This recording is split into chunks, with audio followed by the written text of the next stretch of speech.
తారం దాతారం సర్వసంపదాం లోకాభిరామం శ్రీరామం భూయో భూయో నమామ్యహం. హరి ఓం. పరమేశ్వర స్వరూపైన సభకి నమస్కారం. శివరాత్రి, మహాశివరాత్రి అని మనకి రెండు మాటలు, అలాగే దోషము ప్రదోషము అని రెండు మాటలు. దోషము అన్న మాటకి అర్థం సాధారణంగా తప్పు అన్న భావనలో వాడుతుంటాం. ఆయన దోషం చేశాడండి, ఆయన పట్ల ఈయన దోషం చేశాడండి అంటుంటాం. కానీ సంస్కృత భాషలో దోషము అనేటటువంటి మాటకి కేవలము ఏదో తప్పు చేయుట అన్న అర్థం ఒక్కటే కాదు. దోషము అంటే పాపము, దోషము అంటే చీకటి అని అర్థాలు. దోషము అంటే చీకటి. బాగా చీకటి పడిపోయింది అనుకోండి, దాన్ని దోషకాలము అని పిలుస్తారు. అలా చీకటి పడడానికి ముందు ఆకాశంలో పడమట దిక్కున ఎర్రటి కాంతి వస్తుంది సూర్యాస్తమయానికి. దాని తరువాత కొద్ది కొద్దిగా చీకట్లు అలుముకుంటుంటాయి, కానీ ఇంకా వస్తువులు కనపడుతుంటాయి, కానీ చీకట్లు అలుముకుంటుంటాయి. అలా ఉన్న కాలాన్ని దోషమునకు ముందు ఉన్న కాలము అంటే బాగా చీకటి అలుముకోవడానికి ముందు ఉన్నటువంటి కాలం కాబట్టి ప్రదోషకాలము అని పిలుస్తారు. ఈ ప్రదోషకాలమునకు ప్రత్యేకించి ఒక ప్రతిపత్తి ఉంటుంది. ఆ కాలము శివస్వరూపమై ఉంటుంది. శివస్వరూపమైనటువంటి కాలము అన్న మాటకు అర్థం ఏమిటంటే, ఆ ప్రదోష వేళలో పరమశివుడు ఈ భూమండలాన్నంతటినీ చూస్తూ నందివాహనారూఢుడై ఆకాశ మార్గంలో వెడతాడు. ఆయన వెడుతున్నప్పుడు ఆయనతో పాటు ప్రమదగణాలన్నీ కూడా వెడతాయి. ఆయన ఆకాశమునందు సంచరించి కైలాస పర్వతం మీద దిగి అక్కడ ప్రదోష తాండవం చేస్తాడు ఆయన. అందుకే దేవతలందరూ కూడా ప్రదోష వేళలో శివాలయాన్ని చేరుకుంటారు. అందుకే ప్రదోష వేళలో ఇక ఏ దేవతా దర్శనం చెయ్యవలసిన అవసరం ఉండదు. ప్రదోష వేళలో ఒక్క శివాలయంలోకి వెళ్ళినట్లయితే అందరు దేవతల యొక్క దర్శనము శివాలయంలోనే అవుతుంది. ప్రదోష వేళలో శివాలయం వినా దర్శించడానికి అర్హత కలిగినటువంటి ఆలయం ఒక్క నరసింహస్వామి ఆలయం. విష్ణు స్వరూపంలో నరసింహస్వామి ఆలయాన్ని కూడా ప్రదోష వేళలో దర్శనం చెయ్యొచ్చు. ప్రదోష వేళ కేవలము శివస్వరూపం. ఆ సమయంలో సంధ్యావందనం చేసిన, ఆ సమయంలో భగవన్నామం చెప్పిన, ఆ సమయంలో భగవత్ సంబంధమైనటువంటి కీర్తన చేసిన పరమశివుని యొక్క విశేషమైనటువంటి అనుగ్రహములకు పాత్రులమవుతాం. అందుకే పూర్వకాలంలో ఈ ప్రదోష వేళ అయ్యేటప్పటికీ ప్రతి ఇంట్లోనూ కూడా సాంబశివ గేయామృతము అని చెప్పి సాంబ సదాశివ సాంబ సదాశివ సాంబ సదాశివ సాంబశివ అంటూ ఆతో మొదలుపెట్టి చిట్ట చివర అలుకాధీశ్వర అంటూ అలు అలు వరకు భగవంతుడి మీద కీర్తనలు చేస్తూ ఒకళ్ళేమో మకుటం, ఒకళ్ళేమో పాదం చెప్తారు. మిగిలిన వాళ్ళందరూ సాంబ సదాశివ సాంబ సదాశివ సాంబ సదాశివ సాంబ శివ అంటారు. సా అంబ శివ అంటే పార్వతీదేవితో కలిసి ఉన్నటువంటి పరమశివుని మేము స్మరిస్తున్నాం. శివస్మరణము అంత గొప్పది, శివభక్తి అంత గొప్పది. అందుకని ప్రదోష వేళ తనంత తానుగా శివ పూజకి సంబంధించినటువంటి కాలమై ఉంటుంది. అందుకే అసలు సూర్యోదయం అవుతున్నప్పుడు నిద్రపోకూడదు. సూర్యోదయం అవుతున్నప్పుడు నిద్రపోయిన వాళ్ళని కూడా క్షమిస్తారేమో, కానీ ప్రదోష వేళలో నిద్రపోయినటువంటి వాళ్ళకి మాత్రం క్షమాభిక్ష ఉండదు. ఒక్క పరమ వృద్ధులైనటువంటి వాళ్ళు, గర్భిణీ స్త్రీ, ప్రసవమైనటువంటిది, రోగగ్రస్తమైనటువంటి శరీరం ఉన్నవారు, అలాంటి వారు తప్ప అన్యులు ఎవ్వరూ కూడా ప్రదోష వేళలో నిద్రపోకూడదు. ఎందుకు నిద్రపోకూడదు అంటే ఒక్కటే కారణం. ప్రదోష వేళలో పరమేశ్వరుడు పార్వతీ సహితుడై భూమండలం మీద పర్యటించడమే దానికి కారణం. అలాగే దోషము ప్రదోషము అని వాడినట్టే శివరాత్రి, మహాశివరాత్రి అని రెండు మాటలు. నిజానికి మనం మాస శివరాత్రి అని పిలుస్తున్నాం. మాస శివరాత్రి అనక్కర్లేదు, శివరాత్రి. శివరాత్రి అని దేన్ని పిలుస్తారంటే, ప్రతి నెలలోనూ కూడా కృష్ణపక్షంలో అంటే అమావాస్యకి ముందు రాత్రి చతుర్దశి తిథి పరివ్యాప్తమై ఉంటే, అంటే రాత్రి 12 గంటల వేళకి చతుర్దశి తిథి ఉండాలి. అలా కానీ ఉన్నట్టయితే దాన్ని శివరాత్రి అని పిలుస్తారు. ఒక్క మాఘమాసంలో వచ్చేటటువంటి మాఘ బహుళ చతుర్దశి ఉన్నటువంటి రాత్రి మహాశివరాత్రి అని పిలుస్తారు. ఈ మాస శివరాత్రి అంటూ ఉంటారు, అదే శివరాత్రి. ప్రతి నెలలోనూ చతుర్దశి రాత్రి ఉన్నటువంటి తిథి నాడు వస్తుంది. అది శివరాత్రి. మాఘమాసంలో వచ్చేది మహాశివరాత్రి. ఏమిటి శివరాత్రి అన్న మాటకి ఏమిటి అసలు అర్థం అంటే, శివరాత్రి అన్న మాటకి రెండు అర్థాలు. శివునకు సంబంధించినటువంటి శివపరమైనటువంటి రాత్రి అని ఒక అర్థం. విశేషణ పూర్వపద కర్మధారయా సమాసం. శివుని యొక్క రాత్రి, షష్ఠీ తత్పురుష సమాసం. శివుని యొక్క రాత్రి శివపరమైన రాత్రి అని. ఈ చతుర్దశి తిథి బహుళపక్షంలో రాత్రి వేళ పరివ్యాప్తమై ఉంటే దానికి ఒక ప్రత్యేకమైనటువంటి లక్షణం ఉంటుంది.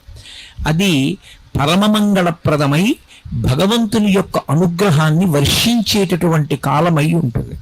ఎందుచేత అంటారేమో, అసలు శివుడు కానిది, శివుడు లేనిది, శివుడు తాత్పర్యముగా మిగలనిది లోకంలో ఏమీ ఉండదు. సమస్తము శివుని చేతనే పరివ్యాప్తమై ఉంటుంది. అన్నీ ఆయనే అయి ఉంటాడు. అన్నీ ఆయనే అయి ఉన్నటువంటి శివుడు ఏదైనా ఇవ్వగలడు. ఆయన ఏదైనా ఇవ్వగలడు. ఏదైనా ఇవ్వడానికి నేను ఇది చేస్తేనే ఇస్తాననేటటువంటి నియమము పెట్టేవాడు కాడు. అందుకే శివ సంబంధంలో 3 మాటలు వాడతారు. ఒకటి ఆయన శివుడు, 2 సజ్జోజాత ముఖము ఉన్నవాడు, 3 అసుతోషుడు. ఈ 3 మాటలు అర్థమైతే అసలు మహాశివరాత్రి అనేటటువంటి తిథికి ఉన్నటువంటి విశేషం ఏమిటో అర్థమవుతుంది. ఆయన శివుడు. శివుడు అంటే మంగళప్రదుడు, శుభప్రదుడు, కళ్యాణకారకుడు, శోభనకారకుడు, మంగళకారకుడు అని గుర్తు. ఆయన ఎప్పుడూ భక్తులైనటువంటి వారికి మంచి చెయ్యడం వినా, ఉపకారం చెయ్యడం వినా, అపకారం చెయ్యడం అనేటటువంటిది తెలియని స్వరూపం ఏముంటుందో అటువంటి భగవత్ స్వరూపానికి శివ అని పిలుస్తారు. అందుకే అసలు శివుడు ఎన్నడూ ఇబ్బంది పెట్టడం అనేటటువంటి మాట లోకంలో ఉండదు. అందుకే మంత్రపుష్పం చెప్పినప్పుడు చెప్తూ ఉంటారు, ఈశాన సర్వ విద్యానాం ఈశ్వర సర్వభూతానాం బ్రహ్మాధిపతి బ్రహ్మణోధిపతి బ్రహ్మా శివోమి అస్తు సదాశివోం అంటారు. సదాశివోం, సదా బ్రహ్మ, సదా విష్ణు. ఆ మాటలు లేవు వేదంలో. సదాశివ అదొక్కటే ఉంది. సదాశివుడు అని పేరు పెట్టుకుంటూ ఉంటారు. ఆయన పేరు సదాశివరావు గారండి అంటుంటారు. సదాశివ అంటే సదా అంటే ఎల్లప్పుడూ ఆయన శివుడు. శివుడు అంటే మంగళప్రదుడు.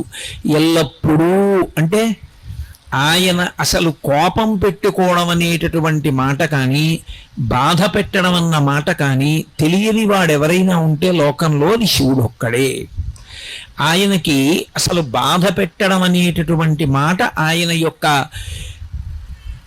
చరిత్రలో, ఆయన యొక్క జీవితంలో, ఆయన యొక్క అనుగ్రహ ప్రధాన విశేషమునందు ఎక్కడా కనపడదు. ఎంత దోషభూయిష్టమైనటువంటి జీవితం ఉన్నవాడైనా సరే ఒక్కసారి వెళ్ళి శివ అని పిలిచినంత మాత్రం చేత ఆయన వెంటనే అనుగ్రహిస్తాడు. అలా అనుగ్రహించగలిగినటువంటి ఉదారమైన హృదయం ఉన్నవాడు లోకమునకు తండ్రి కనుక జగత పితరవు వందే పార్వతీ పరమేశ్వరవు అంటాడు కాళిదాస మహాకవి. పార్వతీ పరమేశ్వరులు ఈ లోకమునకు తల్లిదండ్రులు.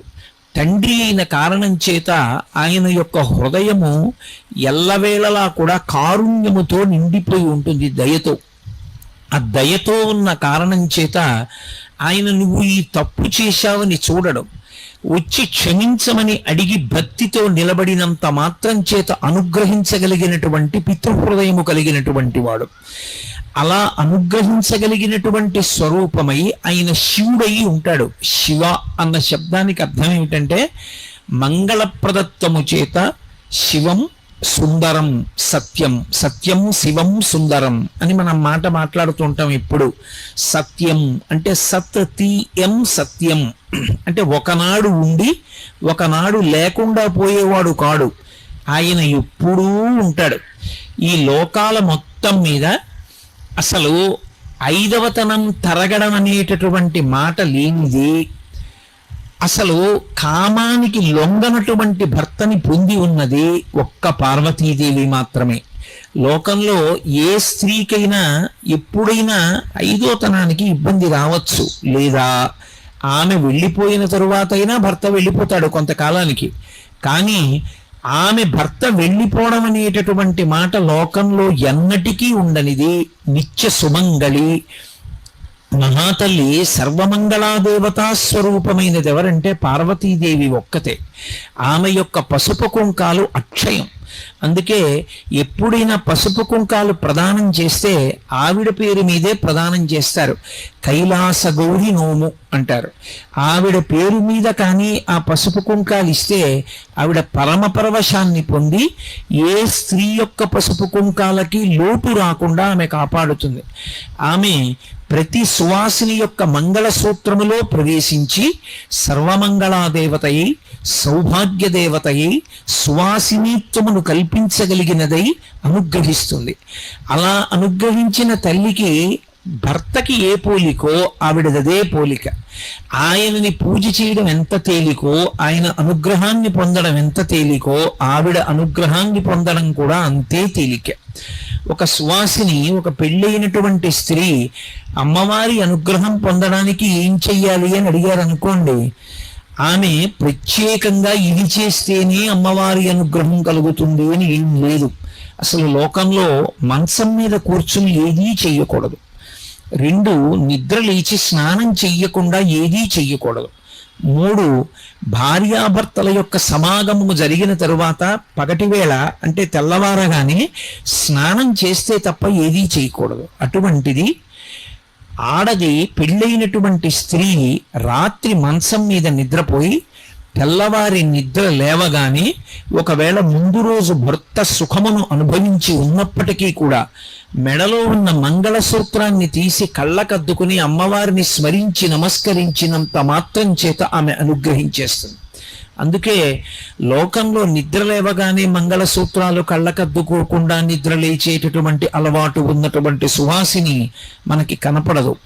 ఎప్పటికీ మంగళసూత్రం అలా మెడలోనే ఉండాలి అంటే ఆ తల్లి యొక్క అనుగ్రహం పొందడానికి ఆ మంగళసూత్రం కళ్ళకద్దుకుంటే చాలు, ఆవిడ అనుగ్రహిస్తుంది. అంతటి కారుణ్యమూర్తి ఆ యమ. అమ్మలగన్నయమ్మ ముగురమ్మల మూలపుటమ్మ చాలా పెద్దమ్మ, సురారులమ్మ కడు పారడి అమ్మ తన్ను లోనమ్మిన వెల్పుటమ్మల మనంబున ఉండెడి అమ్మ దుర్గమాయమ్మ. కృపాబ్ధినిచ్యుత మహత్వ కవిత్వ పటుత్వ సంపదలంటారు పోతన గారు. ఆవిడ ముగురమ్మల మూలపుటమ్మ, ముగురమ్మలకి మూలపుటమ్మ, చాలా పెద్దమ్మ. ఎప్పటి తల్లు ఆ తల్లి ఆ తండ్రి వాళ్ళిద్దరూ ఇప్పుడు పుట్టిన వాళ్ళు అని చెప్పడం కుదరదు. వాళ్ళిద్దరికీ పుట్టిన తేదీ లేదు. ఈ సమస్త బ్రహ్మాండములు ఎప్పుడున్నాయో అంతకన్నా ముందే వాళ్ళు ఉన్నారు. అందుకే లలితా సహస్రనామ స్తోత్రంలో అమ్మవారికి పూర్వజ అని ఒక పేరు. జా అంటే పుట్టినది, పూర్వజ అంటే దీనికన్నా ముందు పుట్టినది. నేను ఈ పూలదండ చూపించి ఆవిడ ఎప్పుడుంది అంటే పూర్వజ, ఈ పూలు పుట్టకముందు ఉంది. ఈ పూలు పుట్టిన చెట్టు దాన్ని పుట్టకముందు ఉంది. ఆ చెట్టు పుట్టిన భూమి ఆ భూమి పుట్టకముందు ఉంది. అసలు మీరేది చెప్పండి, దానికన్నా ముందావిడుంది. పూర్వజ అని వదిలేశాడు వ్యాసుడు. అందుకే నువ్వు ఏది చెప్పు దానికన్నా ముందావిడుంది. అయితే ఇక్కడ ఒక చమత్కారం ఉంటుంది. మరి అంత ముందు పుట్టిన తల్లి జుట్టు తెల్లపడదా? ఎప్పుడైనా అమ్మవారిని ధ్యానం చేస్తే తెల్లటి జుట్టు ఉన్నటువంటి తల్లిని ధ్యానం చెయ్యొచ్చా అంటే ఎప్పుడు చెయ్యకూడదు. అలా పరమదోషం. నమశివాభ్యాం నవయౌవనాభ్యాం పరస్పరాశ్లిష్టవపుద్ధరాభ్యాం నగేంద్ర కన్యా వృషకేతనాభ్యాం నమో నమః శంకర పార్వతీభ్యాం అన్నారు శంకర భగవత్పాదులు. నమశివాభ్యాం వాళ్ళిద్దరూ ఎటువంటి వాళ్ళు అంటే నవయౌవనాభ్యాం, వాళ్ళు ఎప్పుడూ యవ్వనంలో ఉంటారు. యవ్వనంలో ఉంటారు అన్న మాటకు అర్థం ఏమిటి? యవ్వనంలోకి ప్రవేశించిన వ్యక్తి యొక్క జుట్టు నల్లగా ఉంటుంది, బాగా శక్తితో ఉంటాడు. ఆయనకి ఏమీ శక్తి క్షీణించడం, కళ్ళజోడు పెట్టుకోవలసిన అవసరం, జుట్టు తెల్లబడిపోవడం అలాంటివి ఏమి ఉండవు. బాగా బలంగా ఉన్నటువంటి కాలాన్ని యవ్వనం అంటారు. కానీ అందరూ యవ్వనంలోకి ప్రవేశిస్తారు, అందరికీ యవ్వనంలో ఉండాలని కోరుకుంటుంది కూడా. ఎందుకు అంటే ఒంట్లో బలం ఉంటుంది, తన పనులు తాను చేసుకోవచ్చు, 10 మందికి ఉపయోగపడవచ్చు. వృద్ధాప్యం వచ్చేసింది అనుకోండి, తానే వేరొకరి మీద ఆధారపడాలి, తానెవరికి ఏం చేసి పెట్టగలడు. అందుకని ఎవరైనా యవ్వనంలో ఉండాలని కోరుకుంటారు. కానీ మనం ఉండగలమా? మనం కోరుకుంటే యవ్వనంలో ఉండలేము. కాలము యొక్క ప్రవాహమునందు మనందరి శరీరములు జర్జరీభూతములవుతాయి. అంటే శరీరం అంతా ముడతలు పడిపోయి జుట్టు తెల్లబడిపోతుంది. జుట్టు తెల్లబడిపోయింది అంటే అప్పుడు దాన్ని ఇంకా శరీరము అని పిలవకూడదు, దేహము అని పిలుస్తారు. ఆయన దేహం అండి అనాలి, అంతేకాని ఆయన శరీరం అండి అనకూడదు. శరీరము అని ఎప్పుడు పిలుస్తారంటే దానికి పెరిగే అలవాటు ఉంటే, బలాన్ని పుంజుకునే అలవాటు ఉంటే శరీరం అంటారు. ఇక అది బలాన్ని పుంజుకోవడం మానేసి రోజు రోజుకి కొత్త కొత్త బలహీనతల్ని పొందుతూ అనేకమైన రోగములు పొందుతూ శరీరం మీద ఉన్నటువంటి చర్మం ముడతలు పడిపోతూ ఒక్కొక్క అవయవానికి ఉన్నటువంటి పటుత్వం తగ్గిపోతుంటే అటువంటి శరీరాన్ని దేహము అని పిలుస్తారు. దేహము అంటే దహ్యమానము అని, అది ఇక కాలిపోవడానికి సిద్ధపడిపోతుంది. ఎక్కడి నుంచి వచ్చిందో అక్కడికి వెళ్ళిపోవడానికి అది ప్రయాణానికి ఏర్పాట్లు చేసుకుంటోంది. అంటే ఎంతకాలం ఉన్నదో అంతకాలము ఇక ఉండదు. ఒక 50 ఏళ్ళు వచ్చేసాయి అనుకోండి, అప్పుడు ఇక అది దేహము. ఎందుకనంటే 50 ఏళ్ళు వచ్చాయి, ఇంకొక 50 ఏళ్ళు ఉంటాడని నమ్మకం ఏమి ఉండదు. ఉన్నా చాలా గొప్ప విషయం అది. కానీ ఇక ఆ పడమట సంధ్య అంటే ఒరిగిపోతున్నాడు, ఇక దహ్యమానం అయిపోతుంది, ఆ శరీరం కాలిపోవడానికి సిద్ధపడిపోతోంది. ఇలా ఎందుకు అయిపోతుంది అంటే మాకురు ధన జన యవ్వన గర్వం హరతి నిమేషకాల సర్వం మాయామయమిదమఖిలం హిత్వా బ్రహ్మపదం త్వం ప్రవిశ విదిత్వా అంటారు శంకర భగవత్పాదులు. కాలము బహు బలవత్తరమైనటువంటి స్వరూపము. ఈ చెయ్యి గుండెల మీద వేసుకుని నేనింత వాణ్ణి నేనంత వాణ్ణి అంటాడు. నేను ఇంత వాణ్ణి అని చెప్పినవాడు కాలమునందే ఎందుకు పనికిమాలినవాడు అయిపోతాడు. నేనింత అధికారిని అంటాడు, కాలమునందు 60 ఏళ్ళు వచ్చాయి, పోయింది పదవి, పలికేవాడు ఉండడు. నేనింత అందగాణ్ణి అంటాడు, అందము శిథిలమైపోతుంది. నేనింత పండితుడిని అంటాడు, జ్ఞాపక శక్తి క్షీణించిపోతుంది. నేనింత బలవంతుడిని అంటాడు, కాళ్ళు చేతులు వణుకుతాయి, కళ్ళు సరిగ్గా కనపడవు, బలం క్షీణించిపోతుంది. నేనింత ఐశ్వర్యవంతుడిని అంటాడు, ఐశ్వర్యం కాలంలో ఒక్క రోజులో తరిగిపోయిన వాళ్ళు ఉన్నారు. కాబట్టి ఇన్నిటినీ తినేయగలిగినది ఏది అంటే కాలం ఒక్కటే. కాలము ఇన్నిటినీ ఏకకాలమునందు తినేస్తుంటుంది, మనకి తెలియదు అలా తినేస్తోందని. ప్రత్యాయాంతి గతాః పునర్న దివసాః కాలో జగద్భక్షక అంటారు శంకరాచార్యుల వారు. సూర్యోదయ సూర్యాస్తమయాలు అవుతున్నాయి అంటే పరమేశ్వరుడు ఆ సూర్యోదయ సూర్యాస్తమయాలన్న రూపంలో తినేస్తున్నాడు, ఈ జగత్తునంతటినీ కూడా భక్షిస్తూ ఉంటాడు. శరీరముల యొక్క ఆయుర్దాయము క్షీణించిపోతోంది. ఇవాళ పొద్దున్న, ఇవాళ సాయంకాలం, నా జీవితంలో 12 గంటల కాలం అయిపోయిందా లేదా? అయిపోయింది. అయిపోయిన కాలం ఇక తిరిగి రాదు. కాబట్టి అన్నిటినీ ఏది తింటుంది అంటే కాలం తినేస్తుంది. కాబట్టి మనందరి యొక్క శరీరములు బలహీనపడతాయి, మనందరి జుట్టు తెల్లబడుతుంది. అందుకే మనం యవ్వనంలో ఉండేవాళ్ళం కాము. యవ్వనంలో ఉన్నప్పుడు సార్థక్యం పొంది కష్టపడి శాస్త్రం చదువుకున్నవాడు, భగవద్భక్తిని అలవాటు చేసుకున్నవాడు ఆ సమయంలో చదువుకున్నదేదో అదే స్ఫురణలో ఉంటుంది. ఆ తర్వాత చదువుకున్నది సరిగ్గా జ్ఞాపకంలో ఉండదు, చెదిరిపోతూ ఉంటుంది. కానీ పరమేశ్వరుడు తానుండనేమో అని భయం. 3 భయముల చేత ఎప్పుడూ వశుడై ఉంటాడు. ఈ 3 భయములు ఎందుకు ఏర్పడతాయి అంటే మన శరీరమునందు 3 లక్షణములు ఉంటాయి. కార్మిక మలము, మాయిక మలము, ఆనవ మలము అని 3 మలములు ఉంటాయి. ఈ శరీరం అంతా మలసంఘాతము అంటుంది వేదాంతం. మలము అంటే మనం తెల్లవారుజామున పొద్దున్నే విసర్జించేటటువంటి మలం ఎటువంటిదో ఈ శరీరం అంతా కూడా మలముతో కూడి ఉంటుంది.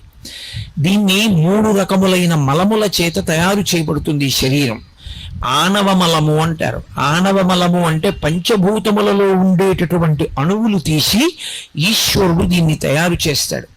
ఇందులో కొంత పృథివిని పెడతాడు. పృథివీ అంటే మట్టి.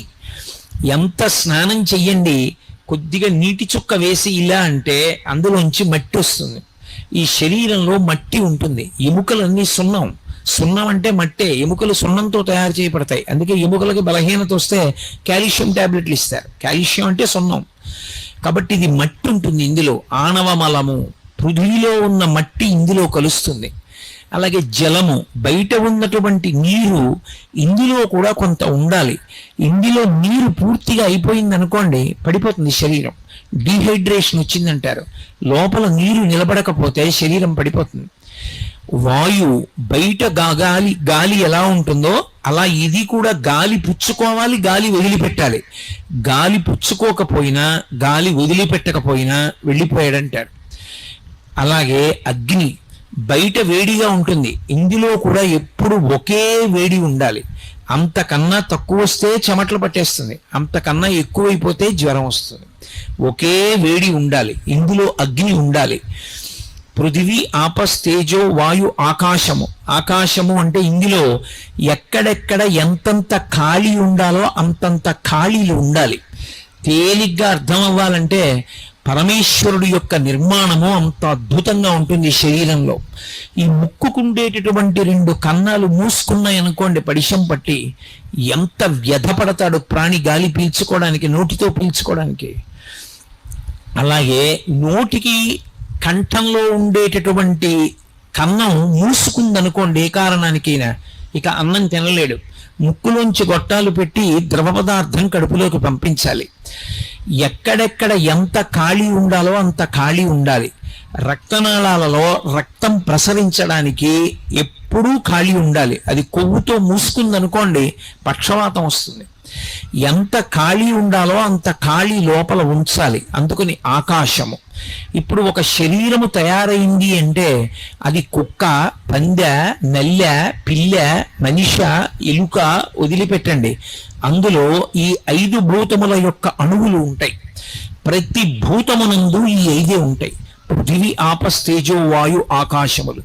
పరమేశ్వరుని యొక్క శరీరము ఈ 5 మలముల చేత, అంటే బయట ఉండేటటువంటి భూతములకు ఉండేటటువంటి మలం దీనికి అంటదో. మలం అని ఎందుకంటారంటే ఇవన్నీ కూడా అపవిత్రమవుతుంటాయి. భూమి ఉందనుకోండి, ఇప్పుడు మీరు ఇక్కడ ఒక హోమం చేద్దాం అనుకున్నారనుకోండి, చెయ్యకూడదు. ఎందుచేత అంటే మనందరం తొక్కేశాం.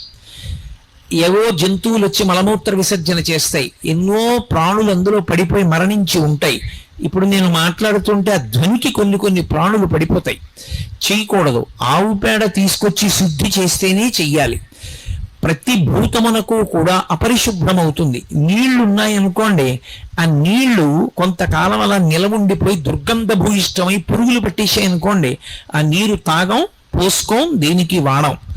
అలాగే ప్రతి భూతమునకు కూడా అది అయోగ్యమవుతుంది, కలుషితమవుతుంది. ఈ శరీరమునందు ఉన్నటువంటి 5 భూతములకు కూడా కలుషితమయ్యేటటువంటి లక్షణం ఉంది. మలము నుండి మలమే వస్తుంది, మలము నుండి కొత్త విషయం రాదు.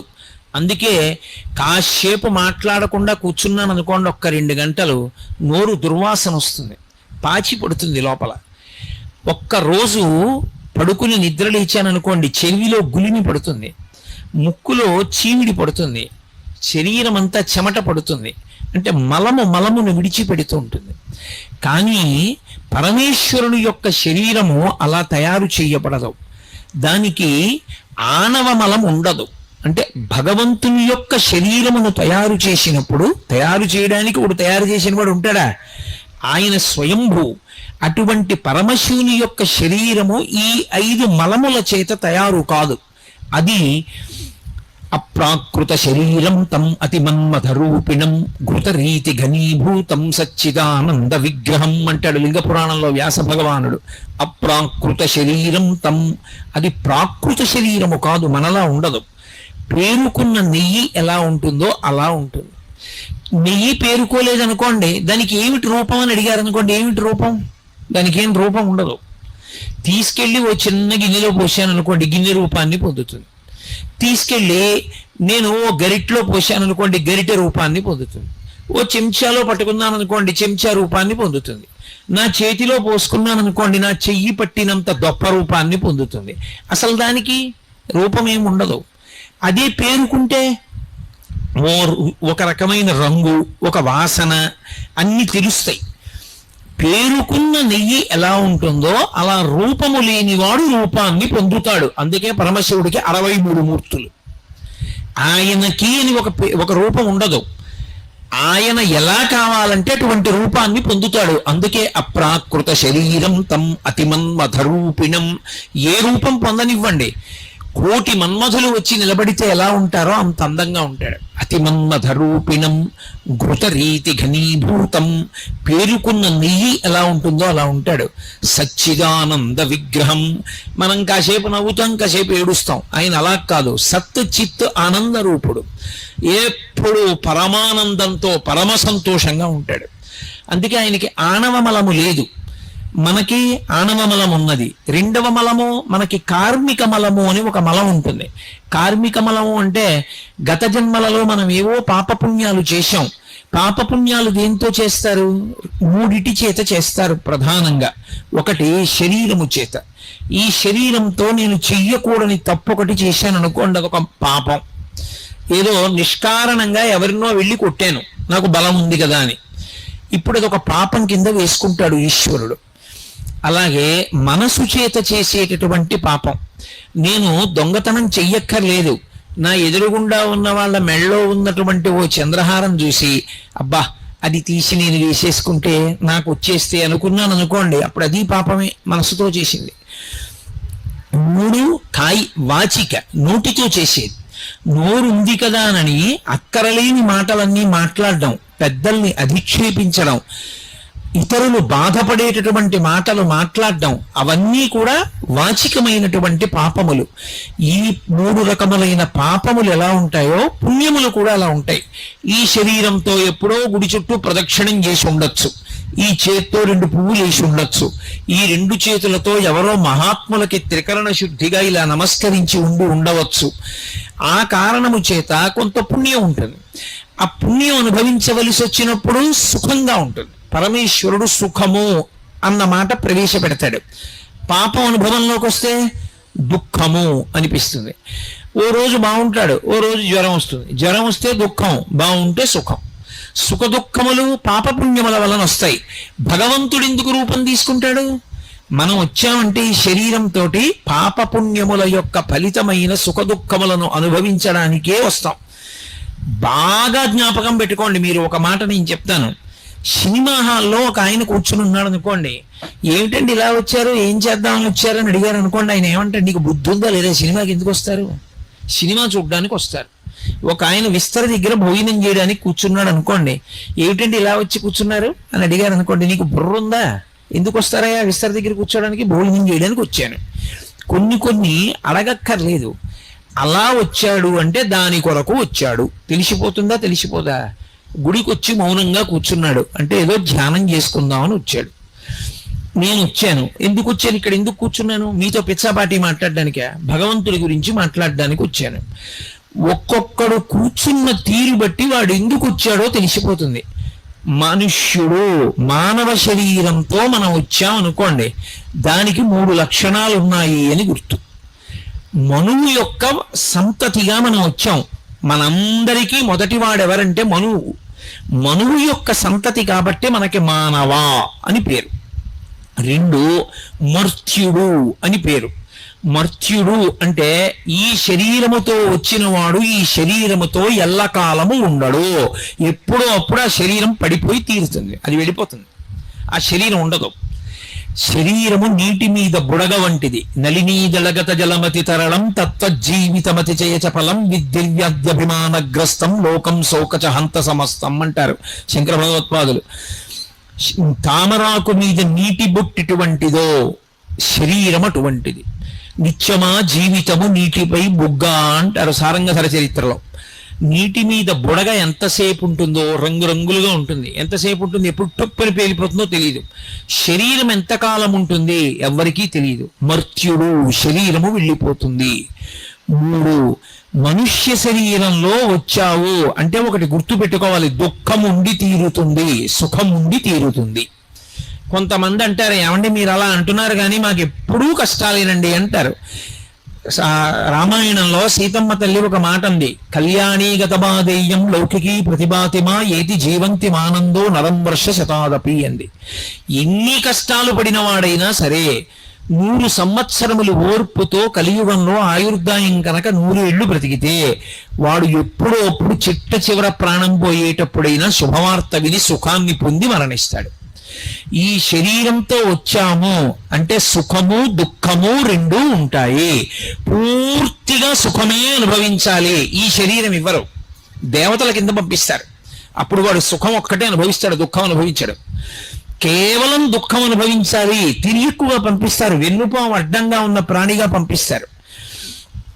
కాదు, సుఖము దుఃఖము రెండూ అనుభవించాలి మనుష్య శరీరం ఇచ్చి పంపిస్తారు. అందుకే మనుష్యునిగా పుట్టినటువంటి ఏ ఒక్కనికి కూడా సుఖము దుఃఖము రెండూ లేకుండా కేవలము సుఖములు కాని కేవల దుఃఖము కాని ఉండవు. ఎప్పుడూ అప్పుడు సుఖము దుఃఖము రెండూ ఉంటాయి, రెండూ అనుభవిస్తాడు. అంతేగాని ఏమండి నాకు అస్సలు కష్టం రాకూడదు అన్న మాట అనకూడదు. ఎందుకో తెలుసా, కష్టాన్ని అనుభవించడం అనేటటువంటి దాని వల్ల భగవంతుడు ఒక్క గొప్ప అనుగ్రహాన్ని ఇస్తాడు మనకి. అందుకు ఇస్తాడు ఈ శరీరాన్ని. అది శివుడు చేసేటటువంటి ఉపకారం. ఈ శరీరం ఇచ్చి ఆయన ఒక మహోపకారం చేస్తాడు. ఏమిటా ఉపకారం? నాకు ఈ మధ్య ఓ 10 రోజుల క్రితం ఓ 4 రోజులు జ్వరం వచ్చింది. 4 రోజులు జ్వరం వచ్చిందని గుండెలు బాధేసుకోకూడదు. జ్వరం వచ్చింది అంటే జ్వరము అన్న పేరుతో బాధ పెట్టి నేను గత జన్మలలో ఎప్పుడో ఎవరో విపరీతమైనటువంటి తాపం పొందేటట్టుగా మాట్లాడి బాధ పెట్టాను. ఆ పెట్టినటువంటి బాధని పాపాన్ని ఇవాళ జ్వరం రూపంలో ఈశ్వరుడు తీసేశాడు. ఈశ్వర, నేను ఏనాడో చేశాను తప్పు, ఇప్పుడు తీసేశావు జ్వరం రూపంలో.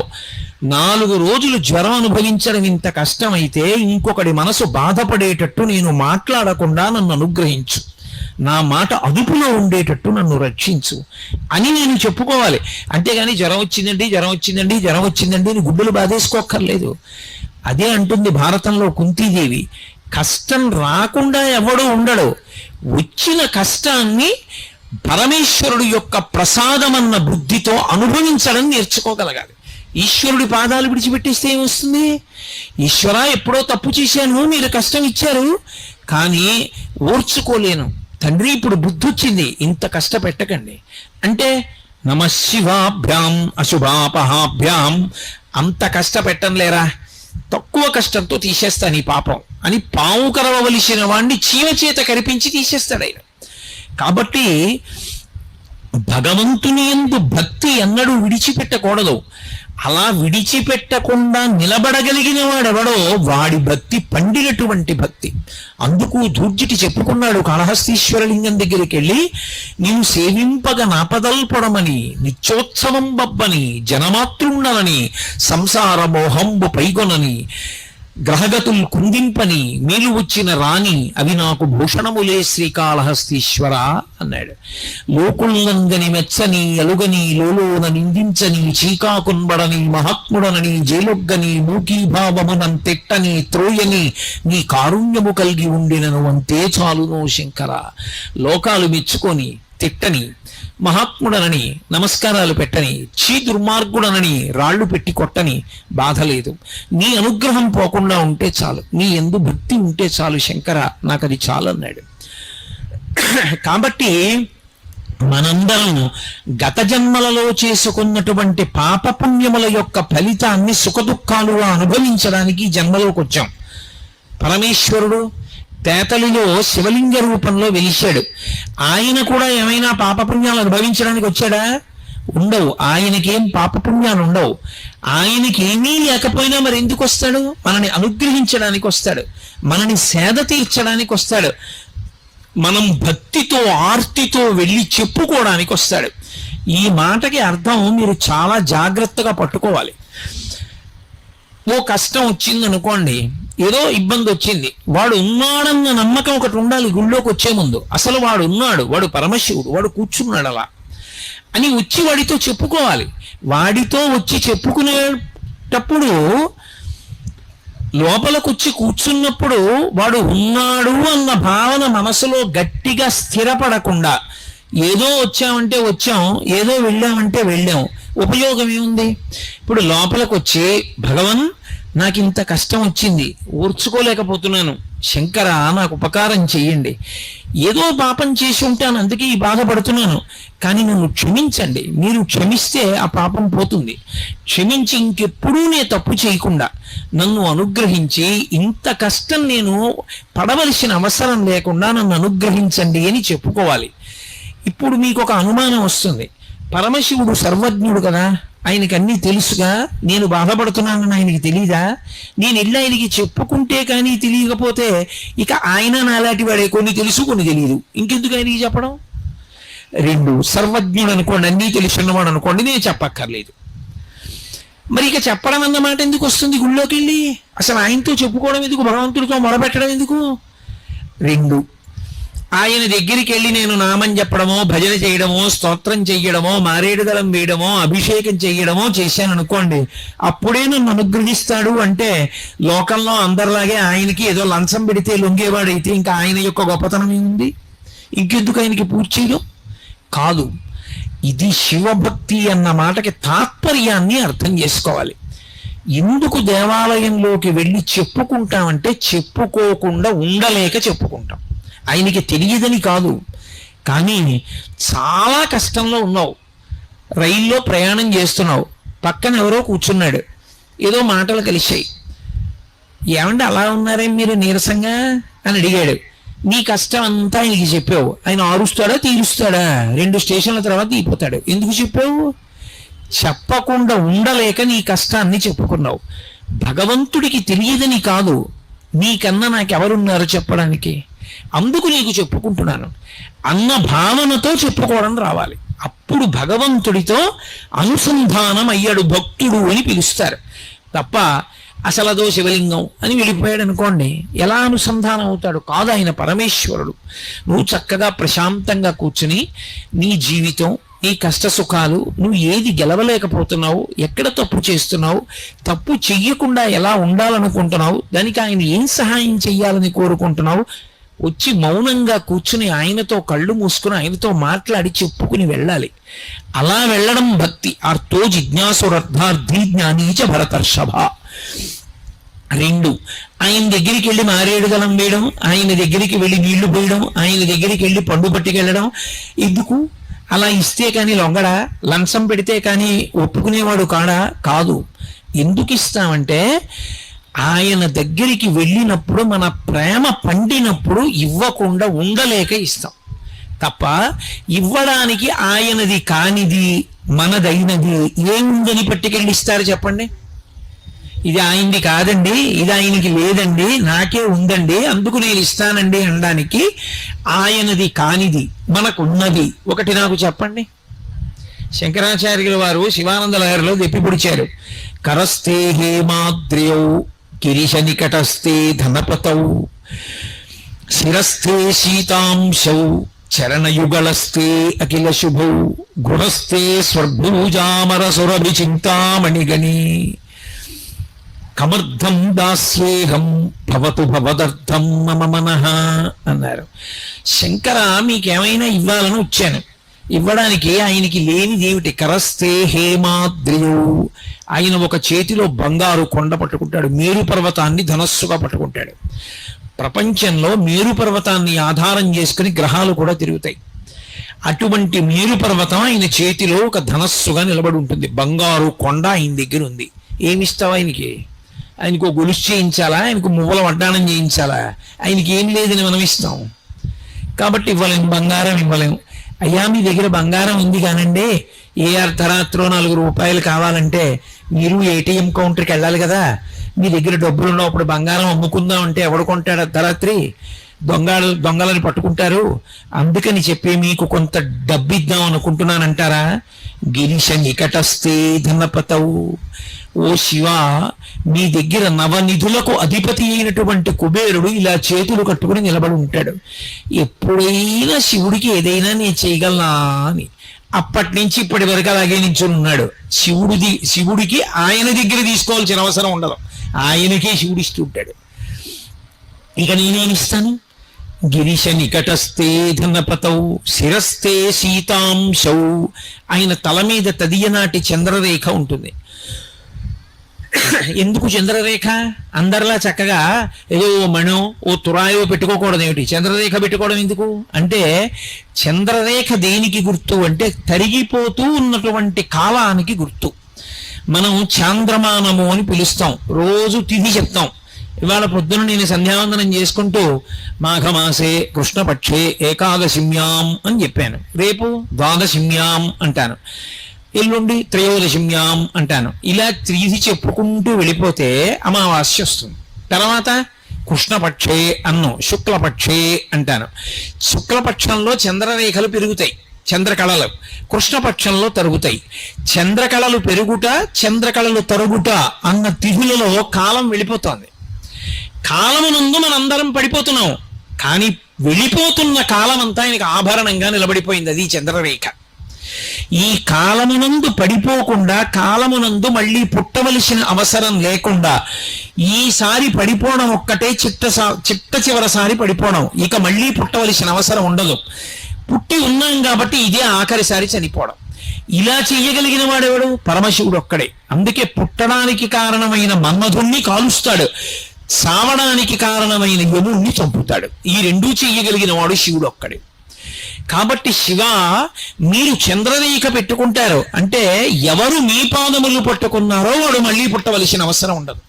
పునరపి జననం పునరపి మరణం పునరపి జననీ జఠరే శయనం ఇహ సంసారే బహుజుస్తారే కృపయాపారే పాహిమురారే అంటారు. పుట్టుక చావు, పుట్టుక చావు, పుట్టుక చావు. ఇలా పుట్టవలసిన అవసరం లేకుండా మోక్షం ఇవ్వగలిగిన వాడు ఆయన. అటువంటి వాడు కనుక చంద్రరేఖ ధరించి ఉంటాడు. అటువంటి చంద్రరేఖని పరమశివుడు ధరించి ఉంటే శిరస్థే సీతాంశౌ చరణయుగళస్థే అఖిల శుభౌ.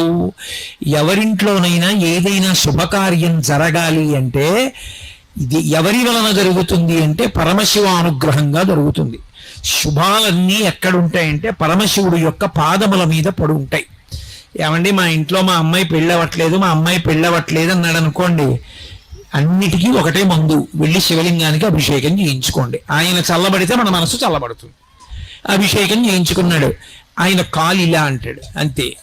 వెంటనే కూతురు పెళ్లి కుదిరింది అనేటటువంటి మాటతో మంగళతోరణం వచ్చి గడపని పట్టుకుంటాడు. అన్ని శుభాలు ఆయన పాదాల దగ్గర పడున్నాయి. ఆయనకేం శుభం చేస్తాం మనం? ఆయనకి చెయ్యగలిగినటువంటి వాళ్ళం కాం మనం. కాబట్టి చరణ యుగళస్తే అఖిల శుభౌ. పోనీలేవయా, ఇవన్నీ ఇవ్వలేకపోతే నీకు ఇంకేమైనా ఇస్తాం. గృహస్థే స్వర్భూజామరసురభి చింతామణిగణి. ఆయన ఇంట్లో కామధేనువులు, కల్పవృక్షాలు, ఏకంగా కల్పవృక్షాల తోట, కామధేనువుల మంద ఆయన ఇంట్లో ఉన్నాయి. మనమేమిస్తాం ఆయనకి? ఇంకా మనమేమి ఇవ్వలేము ఆయనకి ఇవ్వడానికి. అసలు చింతామణి పాణిగ్రాహి, చింతామణులకు చింతామణి పార్వతీదేవి ఆయన ఇల్లాలు, ఆయనకి మనమేమిస్తాం? కాబట్టి గృహస్థే స్వర్భూజామరసురభి చింతామణిగణి. అటువంటి వాడికి ఇవ్వడానికి కమర్థం దాస్యేహం. నన్ను ఏమిమ్మంటావు? ఇంకా ఇవ్వడానికి ఏం లేదు, నా దగ్గర ఉన్నది ఒకటే. ఏమిటో తెలుసా? అది నేను నేను నేను అనేది, నీ వాడను కాను కాను అని అడ్డం పడేది నా మనసు ఒకటే. దాన్ని నీకు ఇచ్చేస్తాను, పుచ్చేసుకో. భవతు భవదర్థం మమ మనః. నా మనసుని నీదిగా తీసేసుకో. తీసేసుకుంటే నా మనసు నీదైపోతే ఎప్పుడూ నువ్వు నా మనసులో ఉంటావు, చాలు నాకు. కాబట్టి నా మనసు లొంగట్లేదు, అది నా మాట వింటలేదు, ఎటో పోతోంది అస్తమానం. ఉషేయి శివుడి పాదాలు పట్టుకోవే అంటే పట్టుకోకుండా అన్ని చోట్ల తిరుగుతోంది. కాబట్టి దీన్ని నువ్వు ఉచ్చేసుకో. ఇది నీ మాట వింటే నీ దగ్గర ఉండాలిగా, నీ దగ్గర ఉండట్లా, ఇది తిరుగుతున్న దాన్ని నువ్వు ఉచ్చేసుకో. ఎంత భక్తితో ప్రార్థించారో చూడండి. అటువంటి ఆయనకి మనం ఏమి ఇవ్వగలం? మనం ఇవ్వడానికి ఏం ఉండదు. ఎవడైనా నేనండి దానికి వెండి తొడుగు చేయించాను, నేను తలుపులు చేయించాను, నేను అదిగో రాళ్ళు వేయించాను, నేను అభిషేకం చేయించాను అని ఎవడైనా అన్నాడు అనుకోండి, వాడికన్నా అమాయకుడు లోకంలో ఇంకోడు లేడు. ఇది వాడు చేయించలేడు, వాడు ఎక్కడి నుంచి చేయిస్తాడు? అసలు వాడన్నవాడు ఉన్నాడంటే శివుడు శరీరాన్ని చేసి ఇచ్చాడు కాబట్టి, లేకపోతే శరీరమే లేదు. ఇక నేనన్న మాట ఎక్కడి నుంచి వచ్చింది? వాడి అనుగ్రహంతో వాడు చేశాడు తప్ప వాడికి చెయ్యగలిగిన మొనగాడు వీడా? కమర్థం దాస్యేహం. నేనేం చేయగలనన్నారు శంకరాచార్యులు వారంతటి వారు. కాబట్టి ఆయనకి ఆణవ మలము కార్మిక మలము లేవు. కార్మిక మలం అంటే గత జన్మలలో చేసుకున్నటువంటి కర్మల వలన పాపపుణ్యములను అనుభవించడానికి రాలేదు. మనం చేసుకున్న పాపాలకి మనం దుఃఖపడుతుంటే దుఃఖాన్ని తట్టుకోలేకపోతే ఈశ్వరామ మనల్ని అనుగ్రహించండి అని మనం వేడుకోవడానికి, మనకి అవకాశం ఇవ్వడానికి ఆయన వచ్చి కూర్చున్నాడు. ఇప్పుడు ఆయన ఎవరు? లింగం. లింగం అంటే అది గుర్తు, అంతటా నిండిపోయిన వాడికి గుర్తు. లింగము అంటే గుర్తు, అంతటా నిండిపోయిన పదార్థానికి గుర్తే పరమశివుడు, అదే శివలింగం. ఇప్పుడు ఆ లింగం చల్లబడింది అనుకోండి, అభిషేకం అలా జరుగుతూనే ఉంటుంది, ధారాపాత్రలోంచి నీళ్లు పడుతూనే ఉంటాయి. చల్లబడింది అనుకోండి, అలా చల్లబడితే మన మనసులన్నీ చల్లబడతాయి. అందుకే లోకం అంతా బాగుండాలి, లోక కళ్యాణార్థం అభిషేకం. కూతురికి పెళ్ళవ్వాలి, అభిషేకం. కొడుక్కి ఉద్యోగం రావాలి, అభిషేకం. నా ఆరోగ్యం బాగుండాలి, అభిషేకం. ఏమిటో ఇంట్లో పశువులు చచ్చిపోతున్నాయి, ఏదో తెగులొచ్చి, అభిషేకం. పంట పండుతోంది, చేతికి రావట్లేదు, ప్రకృతి విపత్తులు వస్తున్నాయి, అభిషేకం. వర్షాలు పట్టలేదు, అభిషేకం. శ్రీకాళహస్తిలో మృత్యుంజయలింగం అని ఉంటుంది, దక్షిణామూర్తి ఎదురుగుండా. దానికి గోడలు పూర్తిగా ఉండవు, సగం వరకే ఉంటాయి గోడలు. శివలింగం కనపడుతూ ఉంటుంది, తలుపు ఉంటుంది. ఎక్కడ వానలు పడలేదనుకోండి, సువర్ణముఖరి నదిలో నీళ్లు ప్రవహించకపోతే ఏం చేస్తారంటే ఆ తలుపు మూసేస్తారు, గోడ కట్టేస్తారు. కట్టేసి ఆ గోడలు పైకి పెంచేస్తారు, ఆ పైకప్పు దగ్గర గంట పెంచుతారు. పెంచి అర్చకులు గోడెక్కి కూర్చుంటారు. కూర్చుని సువర్ణముఖరి నదిలో ఉండేటటువంటి జలాల్ని కొత్త కుండలతో తెప్పించి రుద్రం అందరూ కూర్చుని చెప్తూ అభిషేకం చేసేస్తారు. చేసేస్తే ఆ నీళ్లలో శివలింగం మునిగిపోయే వరకు చేస్తారు. శివలింగం చివరి భాగం నీటిలో మునగగానే ఆకాశం అంతా నల్లటి మబ్బులు వచ్చి మెరుపులు మెరిసి వర్షం పడిపోతుంది. ఎన్ని మాటలో జరిగింది శ్రీకాళహస్తిలో. మీరు ఇప్పటికీ శ్రీకాళహస్తి అడిగితే ఆ శివలింగం, దక్షిణామూర్తి ఎదురుగున్నా ఉన్న శివలింగానికి వర్షాలు పడకపోతే అభిషేకం చేస్తారని చెప్పారు కోటేశ్వరారు. ఏదా శివలింగం అంటే చూపిస్తారు. కాబట్టి వర్షాలు పడలేదు, శివలింగానికి అభిషేకం. లోకంలో అన్నం దొరకట్లేదు, పరమశివుడికి అన్నాభిషేకం. ఏది జరగకపోయినా ఆయన చల్లబడితే మనం చల్లబడతాం. ఆయన ఎందుకు మరి వేడిగా ఉంటాడు అంటే, మనం ధర్మం పట్టుకోకపోతే, మనం తప్పుడు మార్గంలో తిరుగుతుంటే, వేదాన్ని వదిలిపెట్టేస్తే, భక్తితో బ్రతకవలసిన వాళ్ళు భక్తితో బ్రతకకుండా కృతజ్ఞతతో బ్రతుకుతుంటే, ఆయన దేవాలయంలో ఒక దీపం కూడా పెట్టకపోతే, ఆయనకి పట్టుకొచ్చి కృతజ్ఞతతో ఇన్నిచ్చిన వాడికి ప్రేమతో మళ్ళీ ఆయనకి ఏమి ఇవ్వకపోతే ఆయనకి చీకాకు కలుగుతుంది. తండ్రే అయినా తాను కష్టపడి పెంచి పెద్ద చేసినటువంటి కొడుకు, నాన్నగారు లోపలికి వస్తున్నారు అనుకోండి, ఏదో డబ్బు లెక్క పెట్టుకుంటున్నాడు కొడుకు, నాన్నగారు లోపలికి వెళ్ళారు, ఆయన ఏం అడగలేదు, ఏమిట్రా డబ్బు ఎంత ఎక్కడిది అని ఏం అడగలేదు. కానీ చటుక్కున పెట్టిలో పెట్టి తలుపేసి తిరిగి నించున్నాడు అనుకోండి, ఆ తండ్రికి ఎంత బాధేస్తుంది. నేను వీడిని కని పెంచి పెద్ద చేశాను, ఉద్యోగం కూడా VRS పెట్టేశాను, వీడికి ఇంత చదువు చెప్పించాను, ఇల్లు కొనిచ్చాను, ఆ డబ్బు నేను పట్టుకుపోతానా? ఆ డబ్బు నన్ను చూసి చటుక్కున పెట్టిలో పెట్టి తలుపేసుకున్నాడే అని పెద్ద ఆయనకి బాధ కలిగి ఆయన ఏం చేస్తాడంటే, నాన్న ఉందాం అనుకున్నాను కానీ ఏమిటో మన ఊరి మీదకి భ్రాంతి పోయిందిరా, నేను బయలుదేరిపోతున్నానని వెళ్ళిపోతాడు. ఉండడు. నేను అబద్ధం చెప్పాను అనుకుంటున్నారా? కృతజ్ఞతతో, పాపభూయిష్టమైన జీవితంతో, భగవంతుడి పట్ల మర్యాదతో బ్రతకకపోతే ఈ దేశంలో భగవంతుడు నడిచి వెళ్ళిపోయాడు దేవాలయాల్లోంచి. అనేక సంఘటనలు జరిగాయి. కంచి నుంచి కామాక్షి వెళ్ళిపోయింది అలా ఒకప్పుడు. కంచిలోంచి కామాక్షి పరదేవత వెళ్ళిపోయింది, వెళ్ళిపోయి తంజావూరు వెళ్ళిపోయింది, వెళ్ళిపోయి తంజావూరులో ఉండిపోయింది స్వర్ణకామాక్షి. అందుకే ఇప్పటికీ తంజావూరు స్వర్ణకామాక్షి దగ్గరికి వెడితే ఆవిడ ఎంతో సంతోషపడుతుంది. వీడొక్కడరా, నేను కంచి విడిచిపెట్టి వచ్చేసానని నా కోసం వీడు వచ్చాడు తంజావూరు అంటుంది. స్వర్ణకామాక్షి వెళ్ళిపోయింది, శ్రీరంగం నుంచి రంగనాథుడు వెళ్ళిపోయాడు ఒకప్పుడు. అలా వెళ్ళిపోతేనే కదా ఇవాళ తిరుమలలో రంగనాయకుల మంటపం ఉంది. అక్కడి నుంచి వచ్చేసిన రంగనాథుడు తిరుమలలో రంగనాయకుల మంటపంలో ఉండిపోయాడు చాలా కాలం. భగవంతుడు కూడా దేవాలయాలు విడిచిపెట్టి వెళ్ళిపోయాడు. నేరెళ్ళమ్మ వెళ్ళిపోయింది తూర్పుగోదావరి జిల్లాలోనే, అన్నవరం వెళ్ళిపోయింది రత్నగిరి దగ్గరికి. ఎందుకు వెళ్ళిపోతారు దేవతలంటే గుళ్ళల్లోంచి అసహ్యం కలిగితే వెళ్ళిపోతారు. డబ్బు లెక్క పెట్టుకుంటున్న కొడుకు తండ్రిని చూసి డబ్బు దాచుకుంటే అసహ్యించుకున్న తండ్రి తన ఇంటికి తాను వెళ్ళిపోయినట్టే పరమేశ్వరుడు కూడా ఊరు విడిచిపెట్టి వెళ్ళిపోతాడు. అలా వెళ్ళిపోయాడు అనుకోండి, ఉత్పాతములు సంభవిస్తాయి. అందుకే మేమందరం రోజు నీకు ఉపచారాలు చేయట్లేదు, తప్పులే చేస్తున్నాం. అయినా నువ్వు మా కన్న తండ్రివి. ఏమీ తెలియనటువంటి బిడ్డడు మహాపండితుడైనటువంటి తండ్రిని గుండెల మీద కాళ్లతో తంతాడు. అంత మాత్రం చేత కాలు విరిచేస్తాడా తండ్రి? ముద్దు పెట్టుకుంటాడు.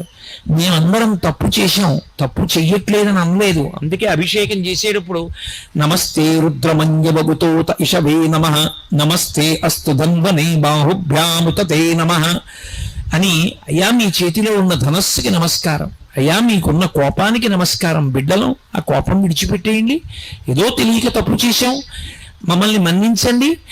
చాలా మంది తెలియక ఒక మాట చెప్తుంటారు, రుద్రుడు అంటే రౌద్రమున్నవాడు, కోపంతో ఉంటాడు ఆయన అంటుంటారు. పరమ తప్పు. రుద్రుడు అంటే కోపంతో ఉన్నవాడని కాదు అర్థం. రుత్ అంటే వేదం, వేదము చెప్పినటువంటి ధర్మముతో బతకాలనేటటువంటి అనుగ్రహమును కల్పించేవాడెవరో ఆయన శివుడు, ఆయన రుద్రుడు. ఈ మాట కొంచెం జాగ్రత్తగా పట్టుకోవాలి. ఆయనకి పశుపతి అని ఒక పేరు. పశుపతి అంటే పశువులకు పతి. ఎవరు పశువులు? మనందరం పశువులని మీరేమనుకోకండి, మనందరం పశువులం. ఎందుకని? పశువు అంటే 3 మాటలు ఉంటాయి. ఒకటి రాట ఉంటుంది, 2 తాడు ఉంటుంది, దానితో కట్టబడేటటువంటి జంతువు ఉంటుంది. ఈ 3 ఉంటే పశువు. మనకి కూడా 3 ఉంటాయి. ఏమిటి? రాట జన్మ, పుట్టడం రాట, పాశములు కర్మపాశములు. మనం అనేకమైనటువంటి రజోగుణ తమోగుణ ప్రవృత్తులతో తిరగడమే పశుత్వం. ఇప్పుడు కర్మపాశముల చేత జన్మ అనేటటువంటి స్తంభానికి పశువై కట్టబడి ఉంటాడు. ఎప్పుడైతే పశుత్వం పోయిందో పతి ఒకటే మిగులుతుంది. అప్పుడు పశువు ఉండడు, పతి ఉంటుంది. అంటే ఆయనే శివుడైపోతాడు. కట్టు కట్టడానికి, కట్టు విప్పడానికి ఒక మార్గం ఒకటి ఉంటుంది. ఇది మీకు అర్థమయ్యేటట్టు ఎలా చెప్పాలి అని నేను సతమతం అవుతున్నాను. కట్టు కట్టినటువంటి దాన్ని విప్పడానికి కూడా కట్టే వేయాలి. ఎలా వేస్తారంటే, మీకు పల్లె పట్టు గురించి తెలుసు కాబట్టి కొంత తెలుస్తుంది. ఆ రైతు పొలంలోకి వెళ్ళి సాయంకాలం ఇంటికి తిరిగి వచ్చేస్తూ ఇంట్లో ఉండేటటువంటి ఆవుకి పచ్చిగడ్డి మోపు కడతాడు. తాటాకు తీసుకొచ్చి గట్టిగా మోపు కట్టి ఆ తాటాకు చుట్టూ తిప్పి ఇలా తిప్పేసి ముడేసేసి దాని కిందకి దోపేస్తాడు.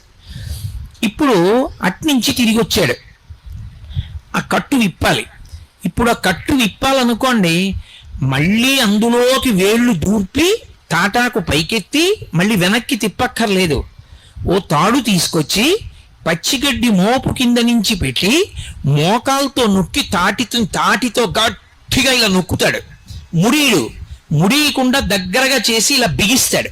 ఇప్పుడు పచ్చిగడ్డి బాగా బిగుసుకుంటే వేసిన కట్టు ఊడిపోతుంది, వదిలిపోతుంది, దాన్ని లాగేస్తారు. ముడేశాడా తాడు? వేయలేదు, తాడిలా అంటాడు. ఇప్పుడు ముడేశాడా? వెయ్యడు. ముడి వేయకుండా కట్టు మీద కట్టులా తాటిని బిగించి ఉన్న కట్టు వదిలిపోయేటట్టు చేస్తాడు. అలా కట్టు ఉన్నంతకాలం కర్మపాశములు పట్టి ఉన్నంతకాలం పశువు. ఆ పాశం పోవాలంటే, కట్టు పోవాలంటే ఆయన పని చేస్తాడు. పైన పెద్ద కట్టుతో నొక్కుతాడు. ఏమిటి ఆ కట్టు అంటే ధర్మం. ఇప్పుడు ఆయన చేస్తాడు, భక్తుడు కూడా. ఏమిటి చేస్తాడంటే ధర్మం కోసమే చేస్తాడు. ఏది చేసిన ఈశ్వరుడు ఇలా నన్ను బ్రతకమన్నాడు, ఆయన ఎలా బ్రతకమన్నాడో నేను అలా బ్రతుకుతున్నానంతే. అదే కర్మ తప్ప ఇంకా ఆయనకేం కోరికలు ఉండవు. మీరు తరచుగా పురాణాల్లో ఒక మాట విని ఉంటారు. ఎప్పుడైనా ఋషులు తపస్సు చేసుకుంటున్నారు అనుకోండి, దేవతలు వెంటనే ఇంద్రుడు అప్సరసల్ని పంపిస్తాడు వాళ్ళ దగ్గరికి. ఏదో వసంత ఋతువుని కల్పిస్తాడు, వాళ్ళ దగ్గరికి వసంతుణ్ణి పంపిస్తాడు, మన్మధుణ్ణి పంపిస్తాడు. వాళ్ళ తపస్సు భగ్నం చేసేస్తూ ఉంటాడు. ఎందుకు ఆ పిచ్చి? ఎందుకు దేవతలు అలా చేయడం అంటే బాగా జ్ఞాపకం పెట్టుకోవాలి. ఎందుకు దేవతలు మనిషిని జ్ఞానమును పొందకుండా చూస్తారంటే, మనం మామూలుగా ఉన్నంత కాలం నాకేదో ఒకటి కలిసి రావాలి, ఏదో ఒకటి కలిసి రావాలి అన్నంత కాలం దేవతా సంబంధమైన క్రతువులు చేస్తాం. యజ్ఞాలు, యాగాలు, హోమాలు ఇవన్నీ చేస్తూ వానలు పడాలి, పంటలు పండాలి, మాకు పంటలు కలిసి రావాలి అని. నాకు దేవతల యొక్క అనుగ్రహంతో సంబంధం లేదు, నాకు జ్ఞానము కలగాలి. అని ధార్మికమైన జీవనం ఒక్కటే లక్ష్యంగా పెట్టుకున్నాడు అనుకోండి, అప్పుడు ఇక అతను దేవతలకి అన్నం పెట్టడం అంటే ఇక యజ్ఞయాగాదులు చేయడు. ఆ స్థాయికి వెళ్ళిపోకుండా ఉండడం కోసం కిందికి తీసుకురావడానికి వాళ్ళు తపోభంగం చేస్తూ ఉంటారు తప్ప అంతకన్నా వాళ్ళు ఏదో చెడ్డ పనులు చెయ్యాలని కాదు. ఇప్పుడు శివుడు గట్టి కట్లు వేస్తాడు, వేస్తే ఆ వేసిన కట్లు జారిపోతాయి. అంటే ఇంతకుముందు మనం చేసినటువంటి పాపపుణ్యములన్న దూది పర్వతంలో ఒక చిన్న అగ్ని నిరుసుపడింది అనుకోండి, కాలిపోతుందా? కాలిపోదా? అన్ని పాపపుణ్యములు కాలిపోతాయి. కాలిపోతే జ్ఞానం ఒక్కటే మిగులుతుంది, ఇక పుట్టవలసిన అవసరం ఉండదు. అప్పుడు పశు ఉండదు, అంటే జన్మ ఉండదు, రాట ఉండదు, పాశం ఉండదు, కట్టబడిన వాడు ఉండడు. పశువు పోతే మిగిలినది ఏది? పతి ఒక్కడే మిగులుతాడు. ఎవడా పతి? పతిం విశ్వస్యాత్మేశ్వరగుం శాశ్వతగుం శివం అచ్యుతం, ఆయనే పతి. ఆ పతిలోకి చేరిపోతాడు. అంటే ఇక్కడే వాడు పశుపతిగా మారుతాడు, శివుడు అవుతాడు. అది జ్ఞానమును పొంది మోక్షం పొందడం. అలా అక్కడ నుంచి క్రింద ఏ కోరికైనా తీర్చడం వరకు ఇవ్వగలిగిన వాడెవరు? ఆయన ఒక్కడే. అందుకే పట్టుకెళ్ళి ఏం చెయ్యాలి ఆయనకి? ఆయన కోపం పోవడానికి మనం ఏం చెయ్యక్కర్లేదు, తప్పు ఒప్పుకుంటే చాలు, ఆయన సంతోషిస్తాడు. కొడుకు ఎన్నో తప్పులు చేశాడు, తండ్రి కక్ష పెట్టి కూర్చుంటాడా? నాన్నగారండి నేను మీ మాట వినలేదు, ఎన్నో తప్పులు చేశాను నాన్నగారండి, ఇప్పుడు నాకు అనుభవంలోకి వచ్చింది, తెలిసి వచ్చింది తప్పులు ఎంత బాధపడతాయో. నాన్నగారండి ఇక నేను తప్పు చెయ్యను, నేను చేసిన పాపాలు పోవడానికి ఒక వారం రోజులుండి మీతో కలిసి కూర్చుని సంధ్యావందనం చేసుకుని మీ కాళ్ళు పట్టి మీతో ఉండి వెళ్ళిపోతాను నాన్నగారు.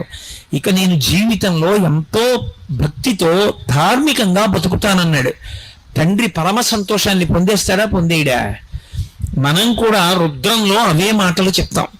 నాన్నగారండి తప్పైపోయింది నాన్నగారండి, నాన్నగారండి ఇంకెప్పుడు చేయను నాన్నగారండి అని 1-2 మాటలు నాన్నగారండి నాన్నగారండి నాన్నగారండి అని ఎలా అంటామో, 2 వైపులా నమస్కారం వేస్తూ రుద్రం అలాగే చెప్తాం.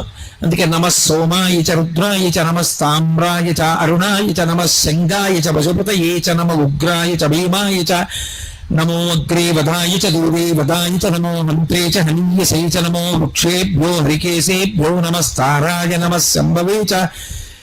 అలా నమః నమః నమః నమః, అటు నమః ఇటు నమః, అటు నమః ఇటు నమః. అయ్యా నమస్కారం పెడుతున్నా క్షమించు, అయ్యా నమస్కారం పెడుతున్నా క్షమించు. సరేపో, ఆయన చల్లబడ్డాడు అనుకోండి, మనం చల్లబడతాం, లోకం చల్లబడుతుంది. ఇప్పుడు ఆయన ఉండడం ఆయనకా మనకా ఉపకారం? ఆయన ఉండడం మనకు ఉపకారం.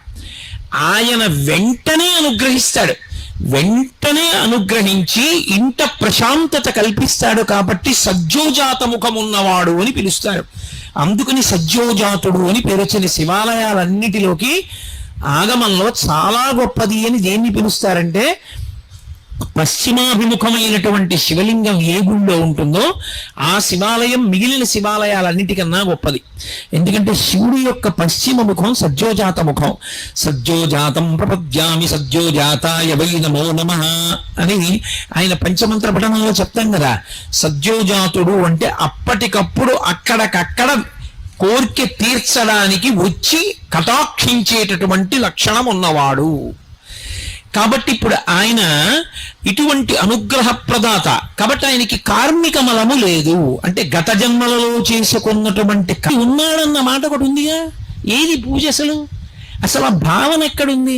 పత్తి రుసుమంత నెవ్వాడు పారవయించు, వాడు పత్రి పారేశాడంతే ఆయన మీద. అయినా కూడా ఆయన ప్రసన్నుడై కామధేనువు అనింటి గాడి పశువు అలా పత్రి విశ్లేషణ వాడికి కామధేనువుని తెచ్చి వాడు దొడ్లో కట్టేస్తాడు. నీ కోరికలు తీర్చుకోరా అంటాడు. అల్ల సురశాఖవానింటి మల్లి చెట్టు కల్పవృక్షాన్ని తీసుకొచ్చి అటువంటి వాడి ఇంట్లో పెరట్లో పాతి నీ కోరికలు తీర్చుకోరా అంటాడు. అపరాధం అన్నది పట్టించుకోకుండా లోపలికి వచ్చాడు, నమస్కారం పెట్టాడు, అంతే చాలని పొంగిపోయేవాడెవరో వాడు అసుతోషుడు తప్ప నాకు ఇది ఇవ్వాలన్న కోరిక వాడికి ఉండదు అసలు. అంతటి ప్రసన్న హృదయుడై చిన్న దోషం కూడా పట్టించుకోకుండా శివ అని పిలిచినంత మాత్రం చేత పొంగిపోయేటటువంటి మనసున్నవాడెవరో వాణ్ణి శివుడని పిలుస్తారు. అందుకే మీరు చూడండి, శివభక్తి యొక్క చరిత్ర మీరు పరిశీలనం చేస్తే లోకానికి అపరాధంగా కనపడినవన్నీ కూడా భక్తి ఉన్నప్పుడు ఆయన ఉపచారంగా తీసుకున్నాడు. లోకం అపచారంగా తీసుకుంది దాన్ని. ఒకప్పుడు శివభక్తులు 63 మంది ఉన్నారు నాయనార్లు. అందులో నీలనక్క నాయనార్ అని ఒక నాయనార్. ఆ నాయనార్ పరమేశ్వరుడికి కళ్ళు మూసుకుని మారేడు దళాలు వేస్తున్నాడు. భార్య మారేడు దళాలు పేర్చి పెళ్ళనిస్తోంది. ఆయన ఒళ్ళో పెట్టుకుని పరవశంతో అప్పుడప్పుడు కళ్ళు మూసుకుని ఆ చివర ఉన్న ఈయన పట్టుకుని శివలింగం మీద వేస్తున్నాడు. కొంతసేపు అయిన తర్వాత ఆవిడ చూడలేదు, ఒక మారేడు దళం మీద సాలెపురుగు ఉంది. సాలెపురుగు ఆయుర్వేదంలో అన్నిటికన్నా పెద్ద విషం ఉన్న ప్రాణి సాలెపురుగే. అత్యంత ప్రమాదకరమైన ప్రాణిగా ఆయుర్వేదంలో చెప్పబడేది ఏది అంటే సాలెపురుగే. సాలెపురుగు పాకుతోంది. సాలెపురుగుకి ఒళ్ళంత విషం. అది పాకితే చాలు దద్దుర్లు వస్తాయి. అది పాకితే కొన్నాళ్ల పాటు పోదు. అటువంటి ర్యాష్ అంటారే, అటువంటి దద్దుర్లు వచ్చేస్తాయి. అది శివలింగం మీద పాకుతోంది పెద్ద సాలెపురుగు. నీలనక్క నాయనారు భార్య చూసింది. నాయనారు కూడా చూశాడు.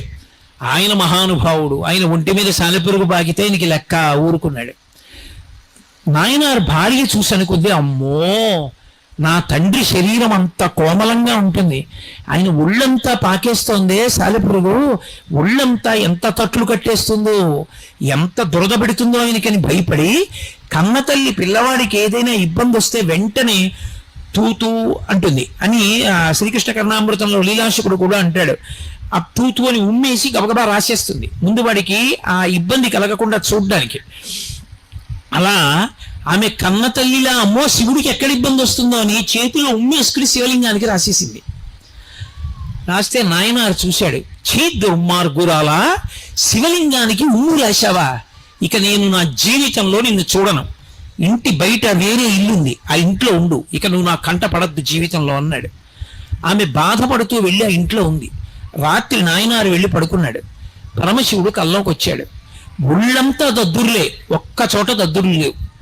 హడిలిపోయి నాయనారు అడిగాడు, శివ ఏమిటి మీ ఒళ్ళంతా దద్దుర్లని అడిగాడు.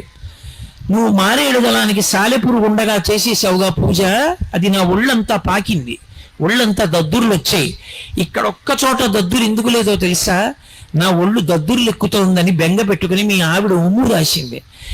భక్తితో మీ భార్య ఉమ్ము రాసిన చోట దద్దురు ఎక్కలేదు, నీ చేసిన పూజకి ఒళ్ళు దద్దుర్లు ఎక్కిందన్నాడు. శివ ఎంత తప్పైందో నాకు అర్థమైంది, నన్ను మన్నించి శంకరా అని వెళ్ళి భార్యను తీసుకొచ్చి ఏలుకున్నాడు. కాబట్టి అసుతోషుడు ఏ పని చేశారన్నది కాదు, ఆయన అందులో ఉండేటటువంటి భక్తిని చూస్తాడు. వాడు భక్తితో చేశాడా ఈ పని, పొంగిపోతాడంతే. అందుకే అసుతోషుడని పిలుస్తారు. అందుకే మీరు 63 మంది నాయనారుల చరిత్ర చదివినా, పరమశివుని యొక్క కథలు చదివినా, శివమహాపురాణం చదివినా మీకు ప్రబలంగా కనపడేది ఏమిటి అంటే, శివుని విషయంలో భక్తితో మీరు చేసిన ఒక్క నమస్కారమైనా సరే ఆయన్ని సజ్జోజాతుణ్ణి చేస్తుంది. అంటే ఉత్తర క్షణంలో అనుగ్రహాన్ని కల్పిస్తుంది. అటువంటి ఉదారుడు ఆయన. అందుకే శంకరాచార్యుల వారి శివానంద లహరి చేస్తూ ఓ మాట అంటారు, మార్గావర్తిత పాదుకా పశుపతే రంగస్య కూర్చాయతే గండూషాంబునిషేచనం పురవిపోర్దివ్యాభిషేకాయతే కించిద్భక్షిత మాంసశేషకపలం నవ్యోపహరాయతే భక్తి కిం న కరోత్యహో మంచరో భక్త్యావతంసాయకే. తిన్నడు కేవలం కిరాతుడు, ఆయనకేం తెలీదు. అటువంటి వాడు వేట కోసం తిరిగాడు, మంచి ఆకలేసేసింది. ఆఖరికి బలిసిన అడవి పంది ఒకటి దొరికింది. బాణాలు పెట్టి కొట్టారు, అది పడిపోయింది. పడిపోయిన తర్వాత తిరిగి ఉన్నాడేమో, ఒళ్ళంతా మురికి పట్టేసింది, చెమట పట్టేసింది. స్నేహితులు అన్నారు, రే ఆకలేసేస్తోందిరా, గబగబా 4 ఎండుకర్రలు తెచ్చి అగ్నిహోత్రం రగల్చి పందిని కాలుస్తాం, కాల్చాక కత్తి పెట్టి కోసి మాంసం తినేద్దాం అన్నారు. ఆయన అన్నాడు, మీరు పందిని కాలుస్తూ ఉండండి, నేను ఇప్పుడే ఒక్కసారి లోపలికి వెళ్ళి ఆ ఏట్లో స్నానం చేసి వస్తా, ఒళ్ళు మురిగ్గా ఉంది అని ఏట్లో స్నానం చేద్దామని వెడుతున్నాడు. కాళహస్తీశ్వర లింగం కనపడింది. అప్పట్లో తెల్లవారుజామున బ్రాహ్మణుడు వచ్చి పూజ చేసి వెళ్ళిపోయేవాడంతే. శివలింగం వంక చూశాడు. శివ ఎప్పుడు తిన్నావు, ఎంత ఆకలిస్తోందో, శంకర నీకు తెచ్చి నేను అన్నం పెడతానన్నాడు. ఆయనకి ఏం తెలుసు? ఆయన తినేది శంకరుడికి పెడతాననుకున్నాడు. గబగబ గబగబా వెళ్ళాడు. అడవి పందిని కాల్చి కోసి ఒక్కొక్క ముక్క తీసి కొరికి చూశాడు వివిధ శరీర భాగాల్లోంచి. ఒక చోట ముక్క రుచిగా అనిపించింది. ఆ ఎంగిలి ముక్క తన ముక్కుతో ఉన్నదాన్ని పట్టుకున్నాడు. ఆ శివానికి ముక్క పెడతాను తిందువు గారివి అని ఆ ముక్క పట్టుకుని పరిగెడుతున్నాడు గుడికి. ఇంతలో గుర్తొచ్చింది, శివుడికి అలవాటు ఉంది, స్నానం చేస్తే కానీ తినడం. నేను ఎలా స్నానం చేశాను, నేను ఎప్పుడు చేయను, అలాంటిది ఇవాళ స్నానం చేశా అంటే తినడు. నా గురించి కాదు, తిన్నడు, స్నానం చేశాడు ఆ రోజున. శివుడు స్నానం చేస్తే కానీ తినడు. కాబట్టి ఆయనకి నీళ్లు పోయాలి, అభిషేకం చేయాలి. అభిషేక మంత్రాలు నాకు రావు, ఏదో కాసి నీళ్లు పోస్తాయి నెత్తి మీద. అందుకని నీళ్లు పట్టుకెళ్ళాలని గబగబా ఓ పిడత ఒకటి చూశాడు, ఎక్కడన్నా దొరుకుతుందా అని వెతికాడు. ఎక్కడ పిడత కనపడలేదు. ఏమిటి లోపల బెంగ, ఆకలితో ఉన్నాడు ఆయన. పాపం అన్నం పెట్టాలి, ఈ పిడతల కోసం గిన్నెల కోసం వెతుక్కుంటే అన్నం ఎప్పుడు తింటాడు? అందుకని గబగబా వెళ్ళాడు. ఓ చేతిలో ధనస్సు ఉంది, ఓ చేతిలో ఎంగిలి మాంసం ముక్కు ఉంది. ఎలా పట్టుకెడతాడు నీళ్లు? అర్థం కాలేదు. ఆ చేతిలో ఉన్నటువంటి మాంసం ముక్క అక్కడ పెట్టి కాసి నీళ్లు ఇలా తీసి నోట్లో పట్టుకున్నాడు. నోటి నిండా నీళ్లు పట్టుకుని ఇప్పుడు ఆ చేతిలో ఉన్న మాంసం ముక్క పట్టుకుని పరిగెత్తుకుంటూ గుడిలోకి వెళ్ళాడు. ఆయనకు అలవాటు ఉంది, శివలింగం మీద పూజ చేసినటువంటి పువ్వుల్ని చేత్తో తీయకూడదు. మర్నాడు నిర్మాల్యం తీసేటప్పుడు కూర్చతో తీయాలి అని నియమం. కూర్చ అంటే మెత్తటి బ్రష్ వాడతారు, చాలా మెత్తగా ఉంటుంది. అటువంటి దాంతో ఉత్తరాభిముఖంగా నిర్మాల్య విసర్జనం చెయ్యాలి అని. ఆ బ్రష్ ఎక్కడుంది ఇప్పుడు ఆయన దగ్గర? తిరిగి తిరిగి తిరిగి తిరిగి తిరిగి నా చెప్పులు మెత్తబడిపోయి దీంతో తీసేస్తానన్నాడు. మార్గావర్తిత పాదుకా పశుపతే రంగస్య కూర్చాయతే. మలమూత్రాలు జంతువుల్ని అన్నిటినీ తొక్కి తిరిగి తిరిగి వచ్చినటువంటి ఎడంకాలి చెప్పు తీసి ఆ ప్రాణమట్టం మీద మాంసం ముక్క పెట్టి ఆ చేత్తో చెప్పుతోటి శివలింగం మీద ఉన్న పువ్వులు తీసేశాడు. శివుడు అన్నాడు, రంగస్య కూర్చాయతే. ఎంత గొప్ప పూజ చేశావురా, ఎంత గొప్పగా తీసావురా. నిర్మాల్య కర్మల యొక్క ఫలితాన్ని అనుభవించడానికి వచ్చి కూర్చున్నవాడు కాడు. అలాంటి ఫలితాన్ని అనుభవించి మనం బాధపడుతుంటే మన బాధ పోవడానికి మార్గం కల్పించడానికి వచ్చి ఆయన కూర్చున్నాడు. ఇది కార్మిక మలము లేనివాడు. మూడవది మాయిక మలము అంటారు. మాయిక మలము అంటే మాయ. మాయ అన్న మాటకు అర్థం తేలికగా మీకు అర్థం అవ్వాలంటే నామము రూపము, ఈ రెండిటినే మాయ అంటారు. అసలు వస్తువు ఏదో అది కనపడదు, పేరు పెట్టింది ఏదో అదే కనపడుతుంది. దీన్ని మాయా అని పిలుస్తారు. మీకు బాగా అర్థం అవ్వాలంటే ఒక్క ఉదాహరణ చెప్తే మీరు పట్టేసుకుంటారు. వెనకటికి ఒక ఆయన బంగారం కొట్టు నడిపేవాడు. ఏదో రాత్రి 8 అయ్యేటప్పటికి ఆయనకి 104 జ్వరం వచ్చేసింది.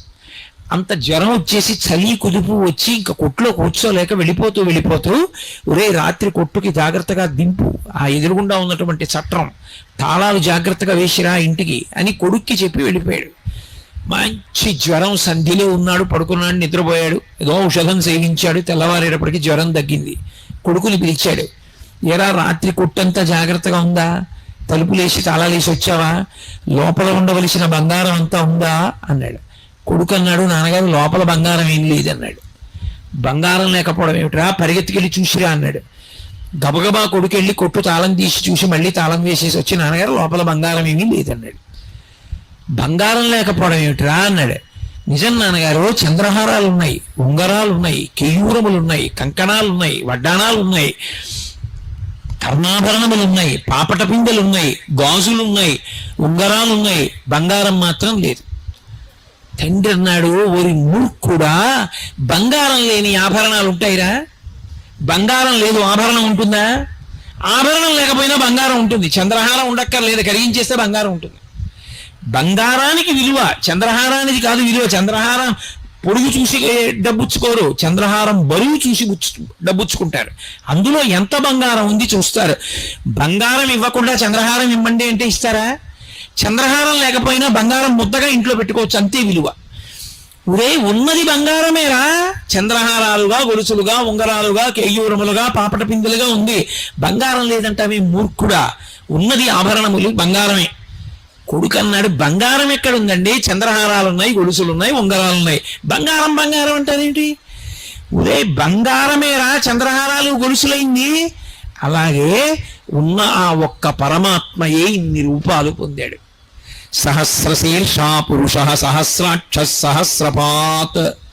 ఇన్ని రూపాల్లో ఉన్నవాడు వాడొక్కడే. మాయ అంటే అంతటా ఉన్నది వాడొక్కడే అని అనుకోకుండా వాడు వీరు వీరు వీరు అనుకుని పేరు చెప్పి మాయలో పడిపోడు. మాయలో పడిపోయి అక్కర్లేని పాపాలన్నీ వాడు పాడవ్వాలి, నేను బాగుండాలి, నాది గట్టి నీది అవుటు, ఇలా ఉండేటటువంటి ప్రవృత్తికి మాయా అంటారు. ఆ మాయ చేత మనం మళ్ళీ మళ్ళీ పుడుతూ ఉంటాం.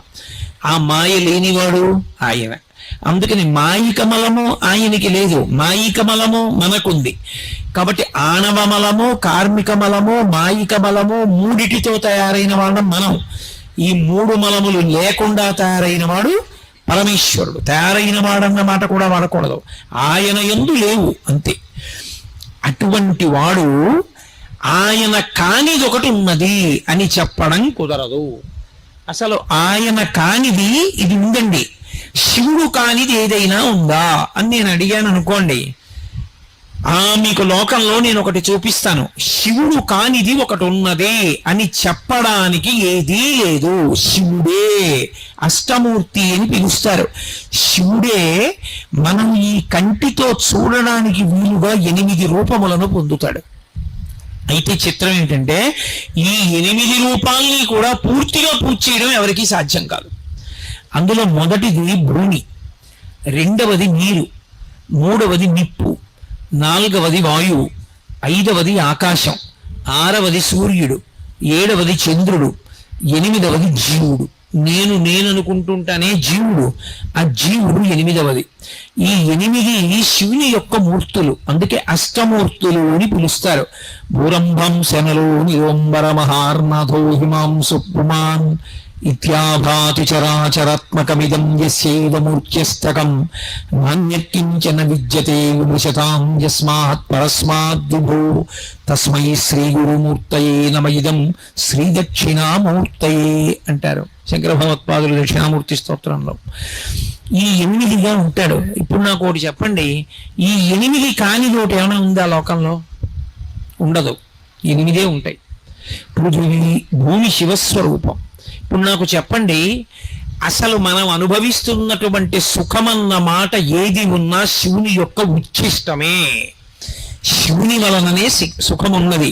ఈ భూమి లేదు, ఎక్కడ నిలబడతావు? ఈ భూమి లేదు, పంట ఎక్కడి నుంచి వస్తుంది? ఈ భూమి లేదు, ఇల్లు ఎక్కడ కడతావు?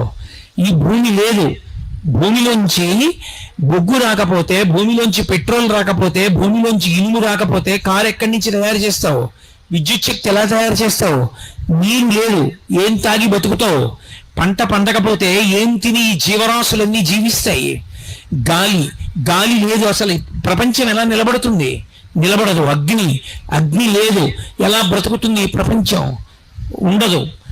పృథివీ ఆపస్తేజోవాయు ఆకాశములు ఆయనే. ఆకాశముగా అంతటా నిండిపోయినవాడు వ్యోమవత్యప్తదేహాయ దక్షిణామూర్తయే నమః. ఆకాశమై నిండిపోయినవాడు ఆయనే. సూర్యుడిగా ఉన్నవాడు ఆయనే. సూర్యుడుగా ఆయన లేడనుకోండి, అసలు లోకానికి ఆరోగ్యం ఎక్కడుంటుంది? ఆరోగ్యం భాస్కరాదిచ్చేత్. సూర్యకిరణముల యొక్క స్పర్శ వలన రోగకారకములైనటువంటి జీవులు చనిపోతాయి. సూర్యకిరణములు పడితే చాలు ఆరోగ్యం లభిస్తుంది. అందుకే పూర్వం కేవలముగా సూర్యకిరణములు పడినటువంటి పదార్థములను కొన్నింటిని తినేవారు. ఆ పదార్థములు తినకుండా ఉండేవారు కాదు, రేగుడియాలని పెట్టేవారు ప్రత్యేకం. అవేమి ఆ నూనెలోనో ఎందులోనో వేయించరు.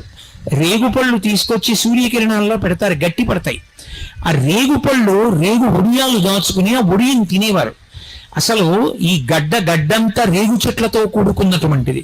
ఆ రేగు పండు తింటే సూక్ష్మ క్రిములు నశిస్తాయి, అది ఆరోగ్యకారకం. అలాగే అప్పడం ఒత్తి సూర్యకిరణాలకు ఎదురుగుండా తీసుకొచ్చి పెడతారు. పెడితే సూర్యకిరణముల చేత అప్పడం ఎండుతుంది.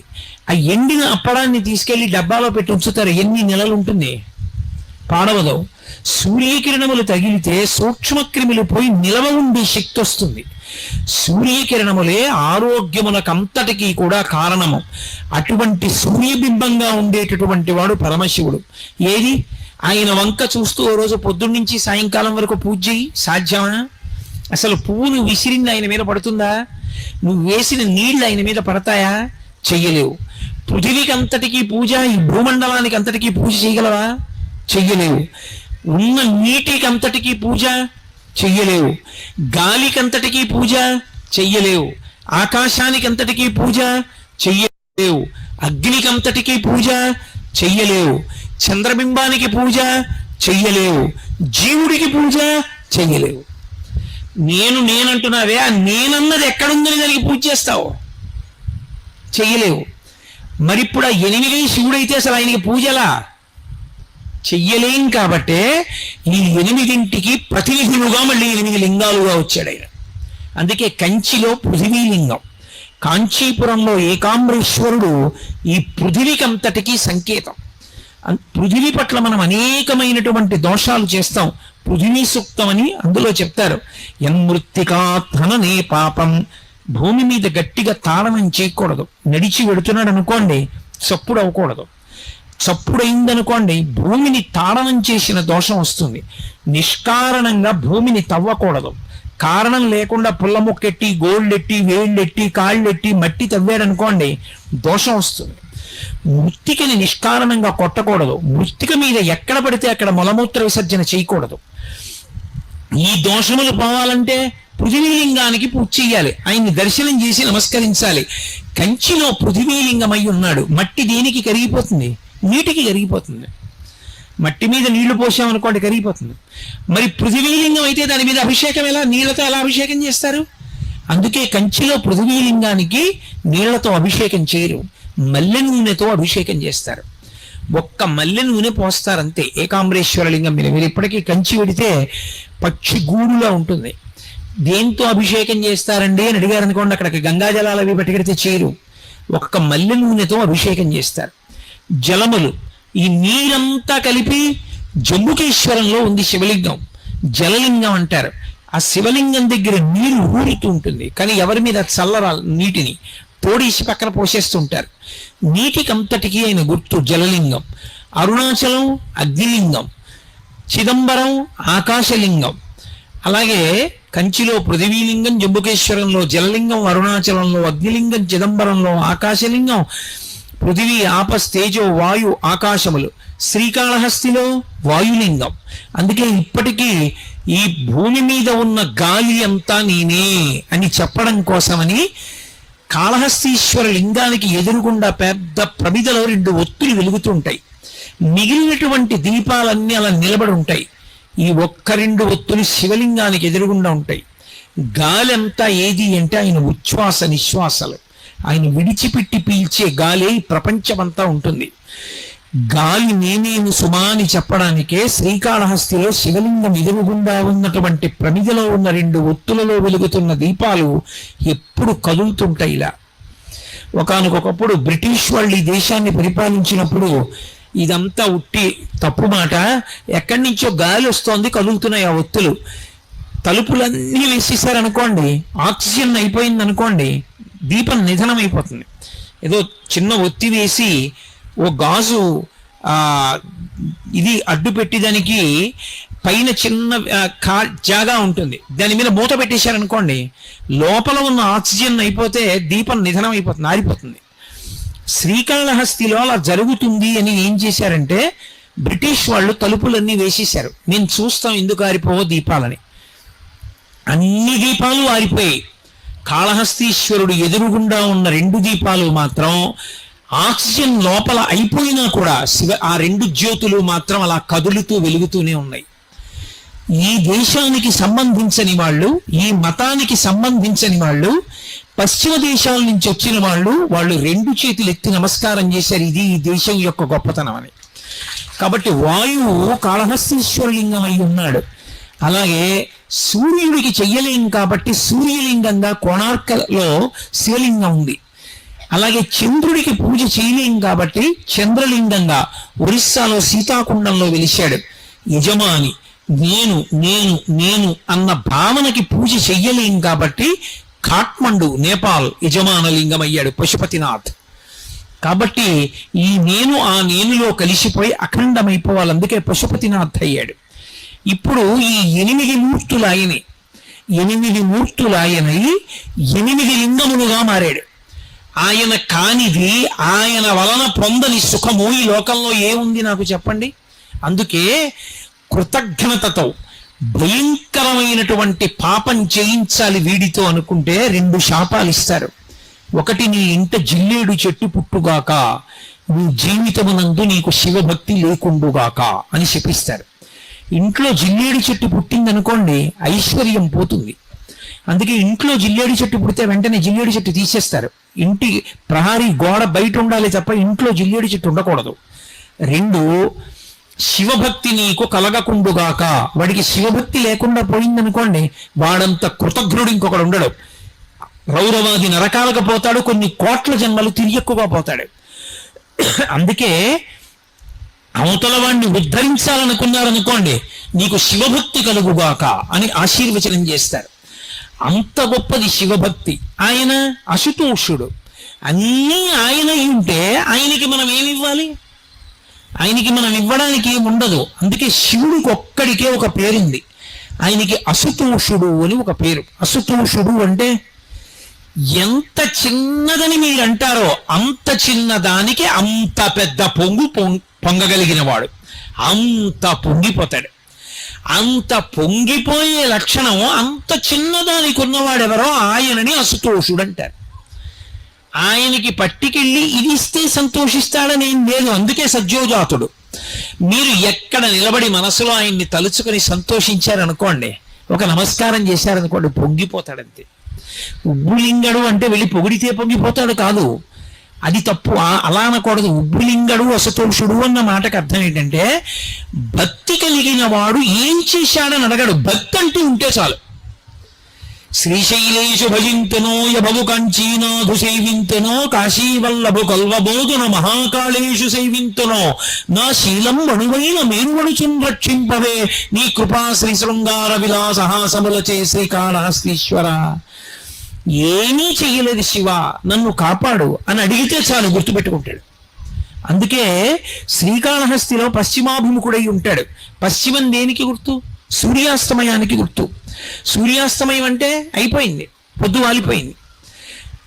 దీపం ఉండగా ఇల్లు చక్కబెట్టుకో అంటారు. పెద్ద దీపం సూర్యుడు. సూర్యుడు పశ్చిమానికి ఒరిగిపోయి సూర్యాస్తమయం అయిపోయిందంటే అయిపోయింది. జీవితం అయిపోయింది అనడానికి గుర్తు ఏమిటంటే సూర్యాస్తమయం.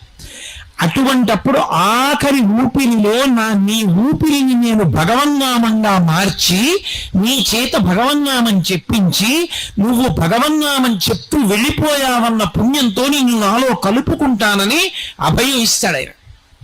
అందుకు పశ్చిమాభిముఖుడు అవుతాడు. అక్కడ శ్రీకాళహస్తి వెళ్ళి నమస్కారం పెట్టాడు అనుకోండి, గుర్తుపెట్టుకుంటాడు.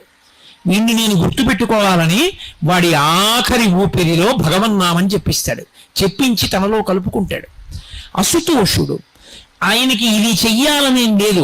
శివుని శిరమున కాసిన్ని నీళ్లు చల్లి పత్తిరి సుమంత నెవ్వాడు పారవయించు కామధేనువు వానింటి గాడి పశువు అల్ల సురశాఖ వానింటి మల్లె చెట్టు అన్నారు. లోకంలో ఎవరి మీదైనా మనకి ప్రీతి కలిగిందనుకోండి, వాళ్ళ నెత్తి మీద చెంబుడు నీళ్లు వచ్చామనుకోండి, ఎంత అసహ్యం ఇస్తుంది వాళ్ళకి. అయ్యా మీరంటే మాకు ఎంతో ప్రేమ కలిగిందండి, అందుకని మీ మీద నీళ్లు పోస్తున్నామని ఇంట్లో బిందులో నీళ్ళు తీసుకొచ్చి మీద వచ్చాం అనుకోండి, నీకు బుద్ధి ఉందిరే? ప్రేమ కలిగితే నమస్కారం పెట్టు, నీకు ఉంటే కాస్త పాయసం పెట్టు, 2 లేదు ఏం అక్కర్లేదు ఓ నమస్కారం పెట్టు, అది కాదు ఇది కాదు ఇది మేము నీళ్లు వచ్చామంటాడు. పోనీ ఆ నీళ్లు పోయడం అయినా ఎవడైనా శ్రద్ధగా పోస్తాడేంటి? ఆయనకి అభిషేకం చేయడం. ఆయనకి అభిషేకం చేసేటటువంటి ప్రక్రియ చూస్తే మనసు చిరుక్కుమంటుంది. ఆయన దగ్గరికి వెళ్ళి ఇన్ని నీళ్లు ఆయన ఇస్తే ఓ ఉద్ధరినట్టుకుని పోయడం మొదలెడతాడు. తను ఎప్పుడైనా నేల మీద అన్నం పెట్టుకు తింటాడా? కటిక నేల మీద భార్య అన్నం పెట్టి పప్పేస్తే కలుపుకు తింటాడా? శివాలయంలో కొబ్బరి చెక్కలు నైవేద్యం పెట్టడం కటిక నేల మీద, శివలింగం ఎదురుగుండా నేల మీద కొబ్బరి చెక్కలు పెట్టి దిక్కుమాలిన వాడికి దరిద్రుడికి పెట్టినట్టు పెట్టడం ఎంత దోషం! ఏ పళ్ళెం లేదా శివాలయంలో? ఓ పళ్ళెం ఖాళీ చేసి తీసుకొచ్చి అందులో కొబ్బరి చెక్కలు పెట్టి నైవేద్యం పెట్టడం చేత కదా? ఎందుకంత ధిక్కార ధోరణి? అదే మర్యాద? అదే భగవంతుడి పట్ల ప్రవర్తించవలసినటువంటి తీరు? అదే భక్తికి లక్షణం? ఒక పని చేస్తున్నామంటే అలా మనకి చేస్తే అన్న ఆలోచన ఉంటే భక్తి. లేనినాడు భక్తి ఒకటి బూడిద. నాకు పెడితే తింటానా? అలాగా నేను మీ ఇంటికి వస్తే నేల మీద అన్నం పెడితే నేను తింటానా? శివుడికి ఎందుకు పెడతావు కొబ్బరి చెక్కలు నేల మీద శివలింగం ఎదురుగుండా? ఏ పళ్ళెం తీసుకొచ్చి పళ్ళెంలో పెట్టి నైవేద్యం పెట్టడం చేత కదా? అంత పళ్ళెం లేకుండా ఉందా శివాలయం? అంత పళ్ళెం లేకపోతే ఊళ్ళో వాళ్ళు ఇస్తారు పళ్ళెలు, అంతే తప్ప అలా నైవేద్యాలు పెట్టకూడదు. ఇక్కడ కాదు, ఎక్కడైనా అంతే. కాబట్టి శివుని శిరమున కాశీని నీళ్లు చల్లి అభిషేకం చేసేవాడెవడు? ఆయన నెత్తి మీద నీళ్లు చల్లడమే ఇష్టం వచ్చినట్టు, ఉద్ధరణితో తీసి ఇలా అందాం. ఏది ధారగా అభిషేకం చేస్తున్నవాడెవరున్నాడు? అయినా ఆయన సంతోషపడిపోతున్నాడు. పోన్లేరా, వీడంటే ఇలా అరుస్తాడు కానీ నేను అలా బాధపడినాం. పిల్లాడు వాడు ఏదో పాపం నన్ను నమ్ముకు తిరుగుతున్నాడు, వీడికే వేదిక మీద కూర్చుని ఎన్నైనా చెప్తాడు. అంతరాలయంలో రోజు 6 గంటలు రోహిణీ కార్తీలు నిలబడితే తెలుస్తుంది కష్టం ఏమిటో. ఏదో ఒక్క రోజు తెలియక పెట్టాడేమో. కాబట్టి ఆయన పట్టించుకోడు, ఆయన ఉదారుడు. కాబట్టి శివుని శిరమున కాశీని నీళ్లు చల్లి, కాశీ నీళ్ళు ఇలా చల్లితే చాలు ఆయన పొంగిపోతాడు. పత్తిరి సుమంత నెవ్వాడు పారవయిచ్చు. పరమ సంతోషంతో పత్రి తీసి పూజ చేసిన వాడెవరు? కార్తీక మాసంలో అయ్యో బాబోయ్, ఆయనకి 1,00,000 బిల్వార్చనలు, 1,00,000 బిల్వార్చనలని బిల్వార్చన చేస్తుంటే చూసిన వాడికి ఒళ్ళు జలధరిస్తుంది. ఆ రొట్టంతా తీసుకొస్తారు గుళ్ళల్లో, కనీసం ఓ బట్ట కూడా పరచరు, నేల మీద పారేస్తారు. నేల మీద పడేస్తే పృథివీ శివలింగం ఏమైంది? అయిపోయింది పూజ. నేల మీద పడితే పూజ అయిపోయింది అంతే. ఎందుకంటే పృథివీ శివలింగం అని ఇందాకనైనా చెప్పాను, పూజ అయిపోయిందా? ఇప్పుడు అయిపోయిన పూజకి మళ్ళీ అదే పత్రి తీసి వేస్తే ఏమైంది? పునఃపూజ అయింది. పూజ ఎక్కడైంది? 2 పత్రి వేసేటప్పుడు ఒక విధానం ఉంది. చీడ, పేడ, పురుగు, సాలెపురుగు, చీమ అది చిరిగిపోవడం కానీ ముక్క విడిపోవడం కానీ ఉండకూడదు. పరమ జాగ్రత్తగా ముచికతోటి 3 ఆకులున్నవి తీసి పళ్ళెంలో పేర్చి ముచిక పైకొచ్చేటట్టుగా పట్టుకుంటే, ముచిక ఒక్కటి తీసి ఇలా గుండెలకి చూపించి వేస్తే శివలింగం మీద మారేడు దళం తిరగబడితే ఐశ్వర్యం, బోర్లా పడితే జ్ఞానం. ఏం జరిగినా ఫలితం ఇచ్చేస్తుంది. అలా వెయ్యాలి మారేడు దళాన్ని. ఏది ఇంతంత రొట్ట చేతులతో ఇచ్చి ఆయన మీద విసిరేస్తారు. మీరు ఎప్పుడైనా గమనించండి, మారేడు దళాల మధ్యలో చేతులు పెట్టి కాసేపు ఉంచండి, బొబ్బలు ఎక్కుతాయి. అంత వేడి మారేడు దళం. అంత మారేడు దళాలతో గుళ్ళో ఆయన శివలింగాన్ని అంతటినీ కప్పేస్తారు. నిజంగా ఆయన ఎంత ఉడికిపోతాడు లోపల. అలా కప్పేస్తే కనీసం కనపడుతుందా? ఆయన అంతటా ఉంటాడు. నిజమే, భక్తి అన్న మాటకి అన్నాడు. గండూషాంబునిషేచనం పురరిపోర్ దివ్యాభిషేకాయతే. ఆ గండస్థలం అంటే పుక్కిట పట్టిన నీళ్లు ఊమిశాడు శివలింగం మీద. అబ్బో, ఎంత గొప్ప అభిషేకం రా అనుకున్నాడు శివుడు. కించిద్భక్షితమాంసశేష కబలం నవ్యోపహారాయతే. తను ఎంగిలి కుడికి తెచ్చి ఉమ్ముతో ఉన్న మాంసం ముక్క అక్కడ పెట్టి శివ తినన్నాడు. ఆయన తినలేరు. ఎందుకు తినవు? ఆకలేస్తుంటే. ఏమిటి నేను చేసిన తప్పు? తల కొట్టుకున్నాడు, తినేశాడు శివుడు. నవ్యోపహారాయతే భక్తి కిం నకరోచ్యహో వనచరో భక్త్యావతంసాయకే. నరశంకర్లు భక్తి ఎంత గొప్పదయా శివ. భక్తితో తిన్నడు ఇటువంటి ఉపచారాలు చేస్తే, అపచారాలు చేస్తే ఉపచారాలుగా నువ్వు తీసేసుకున్నావా? భక్తి ఒక్కటే చూసావా? ఎంతటి ఉదార హృదయుడవయ్యా శివ అని 2 చేతులు ఎత్తి శంకర భగవత్పాదులు నమస్కారం చేశారు. అంటే దాని ఉద్దేశం, తిన్నడు అలా చేస్తే పుచ్చుకున్నాడని మనం కూడా అలా చేయొచ్చా? చేయకూడదు. తిన్నడికి తెలియదు కాబట్టి అలా చేశాడు. మనకి ఎంత తెలుసో అంత తెలిసినట్టు ఉపచారం చేయాలి తప్ప తెలిసి కూడా అపచారం పరమేశ్వరుని యందు చేయరాదు. అప్పుడు అది భక్తి అన్న మాట ఎందుకు అవుతుంది? ఉపచారాన్ని ఉపచారంగానే చెయ్యాలి. కాబట్టి ఆ భక్తి ఉందనుకోండి, ఆయన ఎంత లొంగిపోయాడు నిజంగా. పరమశివుని యొక్క రూపంలో ఒక చమత్కారం ఉంటుంది. ఆయన ఒక చేతిలో పరశువు పట్టుకుంటాడు. పరశువు అంటే గండ్రగొడ్డలి. ఒక చేతిలో జింక పట్టుకుంటాడు. ఆయనకి 3వ కన్ను అగ్నిహోత్రం. ఆయన తల మీద గంగమ్మ ఉంటుంది జటాజూటంలో. నిజంగా పరమశివుడు తినాలనుకున్నాడు అనుకోండి, ఆయన తినడం ఎంత తేలిక. మాంసం తినడం దూర్జటి కాళహస్తీశ్వర శతకంలో దెప్పి పొడిచాడు. అసతోషుడు శివుడు ఎందుకయ్యాడో చెప్తూ, నీకున్మాంసము వంచయేని కరువా నీ చేత లేడుండగా జోకైనట్టి కుఠారముండ అనల జ్యోతుండ నీరుండగా పాకం గొప్ప ఘటించి చేతి పునుకన్ భక్షింపక బోయచే చీకుంటింగిలి మాంసమిట్లు తగునా శ్రీకాళహస్తీశ్వర. నీకున్మాంసము వంచయేని కరువా. ఈశ్వరా, నీకు మాంసం తినడం అంటే నాకు కరువా? ఏటయా తినడం? ఎంగిలి మాంసం ముక్క పట్టుకొచ్చి తినడు పెడితే తినేసావా? నిజంగా నీకు తినాలనిపించింది అనుకో, లేచి వంటింట్లో కూడా నువ్వు వెళ్ళక్కర్లా. ఈ చేతిలో ఉన్న గొడ్డలతో ఈ చేతిలో ఉన్నటువంటి జింకను దెబ్బ కొట్టి ఇంత మాంసం ముక్కోటి పీకి చేతిలో ఉన్న బ్రహ్మకపాలంలో పడేసి పైన గంగమ్మ కాస్త నీళ్లు అందులో పోసి 3వ కన్నా అగ్నిహోత్రం మీద ఉడకేసుకుని నోట్లో పడేసుకోవచ్చు. లేచి కూడా వెళ్ళక్కర్లా. అటువంటిది ఇలా తినడం మానేసి బోయవాడు తెచ్చిపెట్టిన ఎంగిలి మాంసం తిన్నావా అంటే అసుతోషుడు. ఒక్క శివుడి విషయంలో ఉండే లక్షణం ఏమిటంటే అదే లక్షణం అమ్మవారి విషయంలో ఉంటుంది. ఏమీ తెలియని వాడు ఉంటాడు, పెద్దింటమ్మా అంటాడు, నీటి బయట ఓ చిన్న రాయి ఎడతాడు, దానికే పసుపు రాస్తాడు, బొట్టెడతాడు, దానికే నమస్కారం పెడతాడు, ఒప్పుకుంటుంది ఆవిడ. ఆయన ఎంత దయామయుడో ఆవిడెంత దయామయి. ఆయన అసుతోషుడు, ఎవడికి ఎంత తోస్తే ఎంత ఉపచారం చేస్తే దానికే పొంగిపోతాడు తప్ప నాకు ఇది తేమాలి, నాకు ఇది చెయ్యాలి అలా ఏం ఉండదు శివుడి విషయంలో. అందుకే నమశివాభ్యాం సరసోత్సవాభ్యాం. ఆయనకి చేసే ఉత్సవాలు కూడా ఎటువంటివో తెలుసా? ఆయన కోసం ఉండే ఉత్సవాలు, మన కోసం ఆయన వస్తాడు. కార్తీక మాసంలో కార్తీక పౌర్ణమి నాడు జ్వాలాతోరణం చేస్తారు. ఆయన కర్మ అండి. ఆయన్ని ఉత్సవం అని చెప్పి మాడవీధుల్లో వెంకటేశ్వర స్వామి వారిని వాహనాలకి ఊరేగించినట్టు ఆయనకి ఏం పెద్ద పెద్ద ఊరేగింపులు అవి చేయరు. ఆయనకి చేసే ఉత్సవం ఏమిటంటే ఆవిరిగడ్డి తీసుకొచ్చి పెద్ద తోరణం కట్టి దానికి అగ్నిహోత్రం వెలిగిస్తారు. ఆ తోరణం మండిపోతుంటే దాని కింద నుంచి పల్లకీలో ఈయన్ని పట్టుకెడతారు. మధ్యలో పడితే పైనుంచి ఆయన మీద పడదు. ఎందుకైంది జ్వాలా తోరణం కింద నుంచి తిప్పడం అంటే, శరీరం విడిచిపెట్టిన తరువాత పాపములు చేసిన వాడికి యమలోకంలో జ్వాలాతోరణం దర్శనమిస్తుంది. అగ్నితోరణంలోంచి లోపలికి వెళ్ళాలి యమలోకంలోకి. అది మహాబాధ. నువ్వు ఎన్ని పాపాలు చేసినా కార్తీక మాస పౌర్ణమి నాడు నీకోసం నేనొస్తా, నేను పెడతా జ్వాలాతోరణం కింద, నా వెనక నువ్వు వస్తే ఇంక నువ్వు ఆ జ్వాలాతోరణం చూడక్కల్లా, ఈ జ్వాలాతోరణంతో సరి అని మన కోసమని తానొస్తాడు. ఆయన కర్మ, ఆయన రావాల్సిన అవసరం ఏమిటి జ్వాలాతోరణం కిందకి? మన కోసమని తానొస్తాడు. అందుకని నమశివాభ్యాం సరసోత్సవాభ్యాం. ఆయన ఉత్సవాలు మన కోసం, ఆయన కోసం కాదు. అంతటి మహితాత్ముడైన. కాబట్టి అటువంటి శంకరుడికి 4 యామముల యందు 4 యామముల యందు పూజ జరిగేటటువంటిది మహాశివరాత్రి. మహాశివరాత్రి అన్న తిథికి ఉన్న గొప్పతనం ఏంటంటే, అర్ధరాత్రి 12 గంటల వేళ కటిక చీకట్లో శివలింగం ఆవిర్భవించింది. మనకి ఇటుపక్క ఏ దేవాలయాల్లోనూ లింగోద్భవమూర్తి ఉండదు.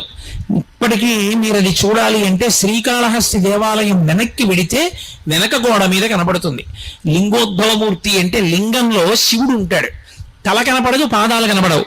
తల దగ్గర హంస పెడుతూ ఉంటుంది, పాదముల దగ్గర ఒక వరాహము అడవి పంది పెడుతూ ఉంటుంది.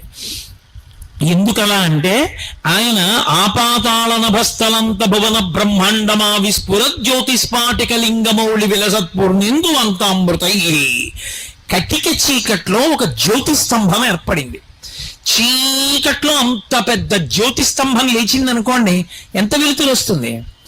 లోకం అజ్ఞానంలో ఉంటే అజ్ఞానపు చీకట్లు పోకార్చడానికి అంత పెద్ద జ్యోతిస్తంభం పాతాళం కన్నా కింద నుంచి అభస్థలంత భువన బ్రహ్మాండమా విస్ఫురత్, పైలోకాలు ఎక్కడి వరకు ఉన్నాయో వాటిని దాటి పెరిగిపోయింది. అంత పెద్ద జ్యోతిస్తంభమే శివలింగము. అంత పెద్ద దాన్ని పూజ చేయడం బ్రహ్మ విష్ణువులకు సరిపోలేదు. విష్ణువు వరాహమూర్తి భూమిని తొలుచుకుంటూ కిందకి వెళ్ళారు. ఎంత వెళ్ళినా పాదాలు కనపడలేదు. హంసవాహనం ఎక్కి బ్రహ్మగారు వెళ్ళాడు పైకి, ఆయనకి తల కనపడలేదు. అంటే పరమశివుని యొక్క వ్యాపకత్వమును బ్రహ్మ విష్ణువులకు తెలియలేదు. ఆయన ఎంత వ్యాపించి ఉంటాడన్నది చెప్పగలిగిన మనగాళ్ళం మనమా? చెప్పలేం. కానీ అంత నిండిపోయిందనుకోండి, ఎలా చూస్తాం ఈ మాంసనేత్రంతో?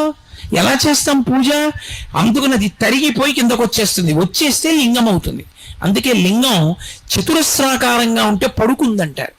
కంచిలో ఇప్పటికీ పడుకున్న లింగాలు, కూర్చున్న లింగాలు, నిలబడిన లింగాలు అని ఉంటాయి. అవి పీఠం అది చతురస్రాకారంగా ఉందా, త్రిభుజంగా ఉందా అన్నదాన్ని బట్టి నిర్ణయం చేస్తారు. శివలింగం ఎప్పుడూ కూడా సాధారణంగా గుండ్రంగా ఉంటుంది. శ్రీకాళహస్తి లాంటి లింగాలు మినహాయింపు గుండ్రగా ఉంటుంది. గుండ్రగా ఉండడానికి కారణం ఏమిటో తెలుసా? ఇప్పుడు నేను ఇలా ఓ సున్నా గీశాను అనుకోండి, ఈ నా ఎదురుగుండా ఉన్న బల్ల, శాలువాలు, పూలదండలు ఎందులో ఉన్నాయి? నేను గీసిన సున్నాలో ఉన్నాయి. నేను ఇప్పుడు ఈ సున్నా ఇలా నా చుట్టూ కూడా తిప్పాను అనుకోండి, నేను మైకు ఇవి కూడా ఇందులో ఉన్నాయి, సున్నాలో ఉన్నాయి. నేను అలా సున్నా ఇలా సభ చుట్టూ తిప్పాను అనుకోండి, ఇప్పుడు ఈ సభ ఇవి అన్నీ కూడా ఇందులో ఉన్నాయి, ఆ సున్నాలో ఉన్నాయి. నేను దాన్ని ఇలా తిప్పాను అనుకోండి, తేతలి చుట్టూ తిప్పాను అనుకోండి, తేతలి గ్రామం అంతా ఇందులో ఉంది, అందులో ఉంది. నేను దాన్ని ఇలా అన్నాను అనుకోండి, భారతదేశం అంతా తిప్పేశాను అనుకోండి, ఇప్పుడు దేశం అంతా ఎందులో ఉంది, అందులో ఉంది. సమస్త బ్రహ్మాండముల చుట్టూ అలా గీత గీశాను అనుకోండి, ఇప్పుడు అవన్నీ ఎందులో ఉన్నాయి, అందులో ఉన్నాయి. అసలు నిజానికి అండాకారములో ఉంటుంది బ్రహ్మాండము అంటారు, అందుకే కోడిగుడ్డు ఆకారంలో ఉంటుంది. అసలు ఈ లోకాలన్నీ శివలింగాకృతిలో ఉంటాయి. అది ఒరగడం ఎటురుగుతుందంటే చేసిన అభిషేక ద్రవాలన్నీ కూడా ఉత్తర దిక్కున సముద్రంలో పడిపోతాయి. దేవతలు చేసినటువంటి అభిషేకాలన్నీ కూడా ఉదయగ్రావము పానవట్టము అభిషేకో తత్ప్రవాహంబు వార్ధి జలధ్వంతము ధూపదీమము అని ధూర్జటి కాళహస్తి మహాత్యంలో వర్ణిస్తాడు. బ్రహ్మాండాకృతిలో ఉంటే గుడ్డు ఇలా పట్టుకున్నాం అనుకోండి, ఓ పక్కకి వాలుగా ఉంటుంది, అది ఉత్తర దిక్కుకు పడాలి అభిషేక జలాలు. అవే దేవతలు చేసిన అభిషేక జలాలే మహాసముద్రాలై పడిపోయి ఉత్తర దిక్కున. ఇప్పుడు అంతటా నిండిపోయింది అనుకోండి గుండ్రంగా ఇలా లింగం, ఎలా పూజ చేస్తారు చెప్పండి నాకు? మీరే అందులో ఉన్నారు, ఇక మనం ఎలా చేస్తాం పూజ? అప్పుడు ఆయన ఏం చేస్తాడంటే మనని అనుగ్రహించడానికి ఇలా తరుగుతూ వస్తాడు. ఇలా పెరిగినది ఏదుందో అది బ్రహ్మాండమావిస్ఫురత్. బ్రహ్మాండమావిస్ఫురత్ సంకోచత్వాన్ని పొందితే ఇలా తరుగుతుంది. తరిగి తరిగి తరిగి తరిగి తరిగి మన ఎదురుగుండా ఇలా గుండ్రంగా కూర్చుంటాడు. ఇప్పుడు అది పైకి కిందకి వెడల్పు తిరిగిపోయింది అనుకోండి, అన్నీ అందులోకి వెళ్ళిపోతాయి. అన్నీ అందులోకి వెళ్ళిపోయింది ఏదో అన్నీ ఇందులో ఉన్నాయో, ఏది అందులో లేకుండా లేదో అది ఘనీభవించి సంకోచించి మన ఎదుటకొస్తే లింగం గుర్తయింది. ఇప్పుడు దాన్ని గుర్తుగా తీసుకుని దాని మీద అభిషేకం చేస్తే తత్ఫలితం ఏమవుతుంది? బ్రహ్మాండం అంతా చల్లబడిపోతుంది. అందుకే ఒక్కడు శివలింగాన్ని సక్రమంగా అభిషేకం చేసేవాడుంటే లోకమంతా చల్లబడిపోతుంది. అందుకే అది చల్లగా ఉండడానికే పైన చంద్రబింబం నుంచి అమృతధార పడినట్టు ధారాపాత్ర కట్టి వెళ్ళిపోతారు. అందులో నుంచి ధారపడుతూ ఎప్పుడు శివలింగం చల్లగా ఉంటుంది. శివాలయంలో శివలింగం చల్లగా ఉంటే ఊరు చల్లగా ఉంటుంది. మహాశివరాత్రి అంటే లోకములను అనుగ్రహించడానికి, లోకములకు జ్ఞానం ఇవ్వగలిగిన వాణ్ణని చెప్పడానికి, ఎవరి కోరికనైనా తీర్చగలిగిన వాణ్ణని చెప్పడానికి లింగస్వరూపంతో ఆపాతాళ నభస్థలంత భువన బ్రహ్మాండమా విస్ఫుర జ్యోతి స్ఫాటిక లింగమౌళి విలసత్పూర్ణేందువంతామృతై, అంతటా నిండిపోయినవాడు, ఇవేమీ కానివాడు, వీటిలా కనపడేవాడు. స్ఫాటికలింగ, స్ఫటికలింగం ఉందనుకోండి, అది చాలా గొప్పది. స్ఫటికలింగం, స్ఫటికలింగం రామేశ్వరం క్షేత్రానికి వెడితే తెల్లవారుజామున 4 గంటలకి బ్రహ్మముహూర్తంలో అభిషేకం చేస్తారు స్ఫటికలింగానికి. అప్పుడు చూపిస్తారు. ఆ స్ఫటికలింగం ఎదురుగుండా ఎర్ర పువ్వు పెడతారు, లింగం అంతా ఎర్రగా అయిపోతుంది. పువ్వు తీసేస్తారు, తెల్లగా అయిపోతుంది. శివలింగం మీద తెల్లటి పాలు పోస్తారు, తెల్లగా అయిపోతుంది. పసుపు నీళ్లు పోస్తారు, పచ్చగా అయిపోతుంది. మామూలు నీళ్లు పోస్తారు, మళ్ళీ తెల్లగా అయిపోతుంది. ఎదురుగుండా ఏది పెడితే దానిలా కనపడుతుంది, కానీ నిజానికి అదేమిటి? ఏమీ కాదు, శుద్ధ స్ఫటికం. అలా అంతటా నిండిపోయినటువంటి పరమేశ్వరుడు నిర్గుణుడు, కానీ ఎలా చూస్తే అలా కనపడుతూ ఉంటాడు. అది స్ఫాటికలింగ. అలా పెరిగిపోయినటువంటి శివలింగాన్ని ఆ కాలమునందు మహాశివరాత్రి సమయంలో ఎవడు ధ్యానిస్తాడో, ఎవడు దర్శిస్తాడో, ఎవడు శివనామం చెప్తాడో, ఎవడు భక్తితో పూజ చేస్తాడో, ఎవడు ఆ రోజున ఉపవసిస్తాడో, ఎవడు జాగరణ చేస్తాడో. జాగరణం అనేటటువంటిది దేని చేత జరుగుతుంది అంటే, విశేషమైనటువంటి రోగము శరీరంలో ప్రవేశిస్తే జాగరణం చేస్తాడు. నిద్ర పట్టదు. మహాభారతంలో విదురుడు అడుగుతాడు ధృతరాష్ట్రుణ్ణి, మృత్యు సమీపించినప్పుడు నిద్ర పట్టదు, ఏదో సంధితో మాట్లాడుతూ ఉంటాడు. అలా కాకుండా ప్రయత్నపూర్వకంగా నిద్రమాని ఒక రాత్రి ఎవడు శివనామస్మరణ చేశాడో వాడు యమదర్శనాన్ని పొందకుండా ఈ జాగరణ చేత, రోగము చేత జాగరణ చెయ్యవలసిన అవసరం లేకుండా శివుని యందు కలిసిపోతాడు. అంత అద్భుతమై శివమయమైనటువంటి కాలము కనుక నెలకి ఒకసారి చతుర్దశి రాత్రి పరివ్యాప్తమైతే శివరాత్రి. మహాశివరాత్రి జ్యోతిస్తంభం ఏర్పడితే పరమాద్భుతమైన కాలము. అందుకే జన్మానికి ఒక శివరాత్రి అంటారు. ఏదో ఒక పదార్థం, పాలో పెరుగో తేనెో నెయ్యో పంచదారో విభూతో చందనోదకమో ఏదో ఒకటి పట్టుకుని దేవాలయంలోకి వెళ్ళాలి, శివదర్శనం చెయ్యాలి. శివనామ స్మరణ చేస్తూ శివస్తోత్రములను చదువుకుంటూ భగవంతునికి సంబంధించినటువంటి స్మరణతో కాలము గడపకపోతే మనుష్య జన్మ నిరర్ధకమైపోతుంది. శివమయమైన కాలము, శివుని యొక్క కాలము కనుక ఆ కాలమునకు మహాశివరాత్రి అని పేరు. అంత అద్భుతమైనటువంటి శివరాత్రి వస్తోంది. ఎప్పుడైనా శివలింగం ఉన్న చోట పావు తిరిగితే పార్వతీదేవి తిరిగింది అని గుర్తు. కొన్ని చోట్ల పావు పడగబడుతుంది. నేను ఒక చోట విన్నాను, ఇక్కడికి రాజరాజ నరేంద్రుడు పరిపాలించే కాలంలో వెళ్ళిపోతుంటే రథానికి పావు అడ్డం వచ్చి రాత్రంతా ఉండిపోతే ఆయన మరునాడు దర్శనానికి వస్తే ఇక్కడ శివలింగ దర్శనం అయింది అని. అలాగే ఇక్కడ ఒక వేశ్య ప్రతి మహాశివరాత్రి నాడు నృత్యం చేసేదని, ఆమె ఒక సంవత్సరం నృత్యం చేయడానికి రాకపోతే ఆమె ఇంటి చుట్టూ బుసలు కొడుతూ పావు తిరిగిందని, ఆమె వచ్చి ఇక్కడ నృత్యం చేసిందని ఈ క్షేత్ర వైభవం గురించి నేను విన్నాను. అంటే ఎంత విశేషమైనటువంటి శివ తేజస్సు కలిగిన క్షేత్రమో చూడండి. కాబట్టి అంత గొప్ప క్షేత్రంలో మీరు ఉండడం, మహాశివరాత్రిని సద్వినియోగం చేసుకోవడం, అంత చక్కటి దేవాలయంలో అమ్మవారిని అయ్యవారిని సేవించగలగడం, పైగా 2 నందులు ఉన్నటువంటి విశేషమైనటువంటి క్షేత్రం, అంత గొప్ప క్షేత్రంలో మహాశివరాత్రి నాడు మీరందరూ ధన్యులవుతూ నన్ను కూడా శివరాత్రికి ముందు పిలిచి శివుడి గురించి 4 మాటలు చెప్పవయ్యా అని అడగడం, ఇటువంటి క్షేత్ర ప్రాంగణంలో కూర్చుని పరమశివ వైభవం గురించి ఎంత చెప్పడం అంటే అది మహాసముద్రం ఎంతైనా చెప్పచ్చు. ఏకశబ్ద సమ్యజ్ఞాత సృష్ట ప్రయుక్త స్వర్గే లోకే కామదుర్భవతి. భక్తితో నమ్మి చెప్పుకున్న ఒక్క మాట చాలు. కాబట్టి మీ అందరూ కూడా ఇంత ఓపికగా నిలబడి కూర్చుని కూడా అంత ఇరుగ్గా ఉండి కూడా పరమ భక్తితో నా మాటలు విన్నందుకు మీ అందరికీ నా హృదయపూర్వకమైన కృతజ్ఞతలను ఆవిష్కరిస్తూ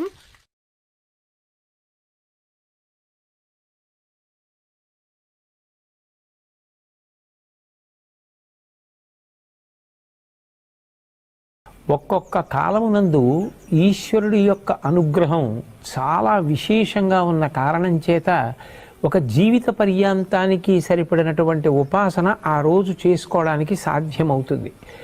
అటువంటి వాటిలో ఒక తిథి మహాశివరాత్రి. అందుకే జన్మానికి ఒక శివరాత్రి అని పేరు వచ్చింది. ఆ మహాశివరాత్రి మాఘమాసంలో వచ్చేటటువంటి కృష్ణపక్షంలో అర్ధరాత్రి వేళటికి చతుర్దశి పరివ్యాప్తమైతే దాన్ని మహాశివరాత్రి అని పిలుస్తారు. మనకి దక్షిణాయనం ఉత్తరాయణం 2 ఆయనములు. ఇందులో శ్రావణ మాసంలో బహుళపక్షంలో వచ్చేటటువంటి అష్టమి తిథి నాటి అర్ధరాత్రి వేళ కరచరణాదులతో కృష్ణ పరమాత్మ ఆవిర్భవించారు.